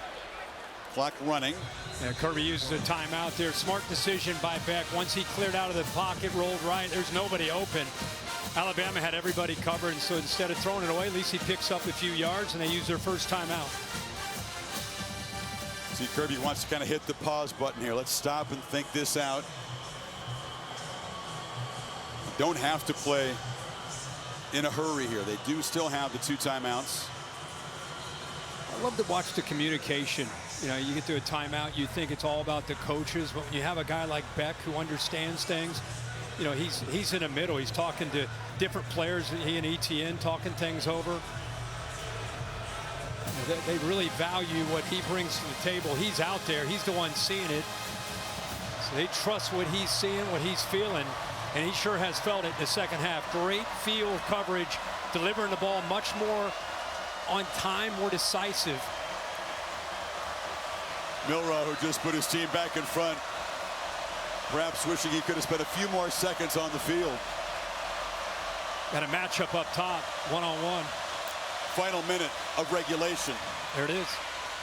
Look in that direction, looping throw, battle broken up. It was just a little bit underthrown for Young. Zabian Brown, the true freshman, out there on an island. They intentionally put trips into the boundary, and they went to the other side, one-on-one against the young true freshman. You got a veteran, the transfer from Miami, who just tries to adjust back to the ball, never really had a chance. And look at the freshman, never located the ball. He's lucky he didn't make contact and have a pass interference. But I love that play design there by Mike Bobo to give a receiver who's been around the game for a long time, a veteran at 6'3", a chance to make a play. And Brown, who was a modern-day high school powerhouse in L.A. last year, stepping up on this huge stage. 3rd down, 8. Flags down. There's a false start there. Looked like the line of scrimmage. Lawson Lucky makes the catch. Yeah, I think you have the receiver moving at the bottom. You also have Alabama moving. Offsides. Defense number 14 in the neutral zone at the snap. The penalty is declined. The result of the play is a 1st down. The runner was out of bounds. The clock will start on the snap. Yeah, Bill, I don't know what's going on here. You have movement here, but you also have movement in the trenches. How'd you handle that one, Bill? It's a live ball foul. He came into the zone, then the ball got snapped. He drew no offensive players off. So the receiver moving as well. Okay. Georgia 20 yards away. Back. Launches for the end zone. Jump ball. Intercepted. And Zabian Brown, the freshman, makes a game-saving play for Alabama. Talk about stepping up in a massive way 4 games into your college football career. Unbelievable. You know, instead of being press man, Chris, the true freshman gave the bigger receiver some room. About 10 yards off the line of scrimmage. You'll see him as you way out to the left. And what it allows him to do is this time, look how he locates the football. The previous time he did not. This time, because of the cushion, he was able to see the ball. And he's got the athletic ability, once he sees the ball, to be able to go up high point and be an athlete and take it away from the taller receiver at 6'3". You know the comparison they made, Zabian Brown, Womack and company, Patrick Surtain as a freshman just came in incredibly locked in. Tremendous understanding of the game, so instinctive and obviously athletically gifted. He took about a Hall of Fame guy. That's the comparison they make about Zabian Brown. There's something about Alabama defensive backs. Yep. I mean, Saban left the cupboard far from bare. They had to keep the commitment to these guys. What a play and what a battle here. Yeah, this, by the way, 2 number 2s for Alabama. Zabian Brown getting it done on defense, and Ryan Williams, number 2, the true freshman, getting it done on the offensive side with 6 catches, 177 yards. Man, what can you say? I mean, Alabama wins this game. It's a big showdown in week 4, but Georgia left for dead at 30-7. Didn't look like they had any clue how to stop Milroe. Deserves a ton of credit for getting in there at halftime, fighting back, taking a lead, albeit it lasted 13 seconds, but having the ball with a veteran quarterback in the red zone and having a chance to maybe take the lead and win this thing. So, battle of the Titans, and it lives up to the hype there in this second half. And we said there's some wrinkles. There's some unknowns. 2 guys who were in high school a year ago, as you pointed out, made the monstrous play. They both wear number 2 in crimson. The eventual game-winning touchdown by Ryan Williams. I had a brief chat before the game and said, "You don't look like this is too big for you." He goes, "No, sir, I'm ready." Georgia thought they might pull off the biggest comeback in school history. Alabama struck back, and Georgia denied in the end zone by an interception.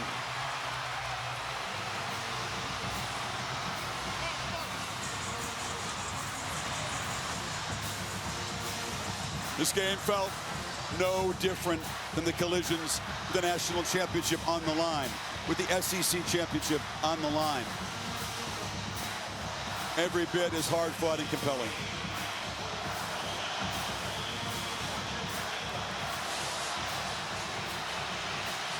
Wow, what a quarterback battle. Kalen DeBoer can now exhale. Let's go to. I have a feeling we're going to see these 2 teams again. Thank you, Chris. Coach, what did you think when you saw Zabian Brown's interception just now? I know he's a smart guy, and sooner or later he'd read what was going on and make a play.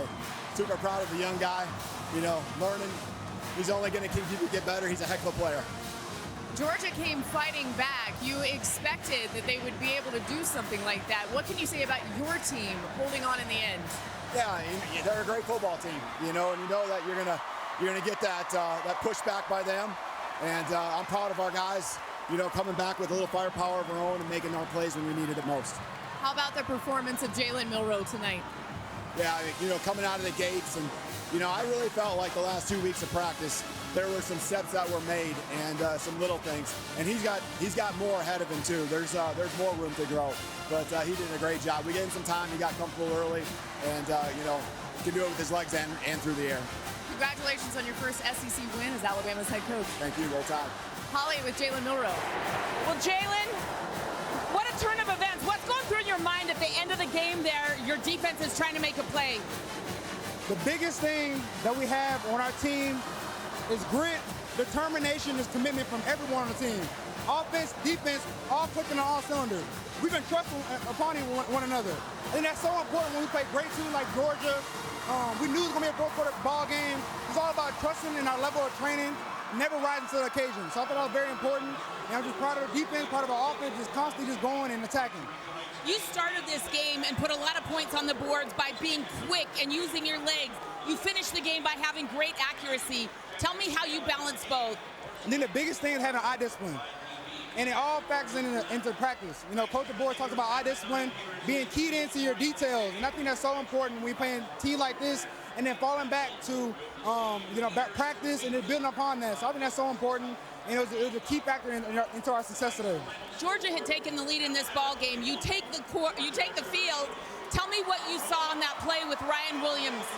It's all about matchup. You know, find your one-on-one, find your matchups, and those plays is something we call patch snatch at practice. You know, this is something we repetition. You know, it's so important. It's all about trust, and I trusted Ryan Williams, and I gave him a play on the ball. It's early to play a team like Georgia, but how does this win give your team momentum moving forward? I think it's so important. You know, every game that we have, we want to keep building. You know, not one game can be our best game. We just got to keep climbing, keep getting better. I think that's so important for our team. You are electric tonight. Thank you so much. Thank you. Roll Tide! What a difference from a year ago this time.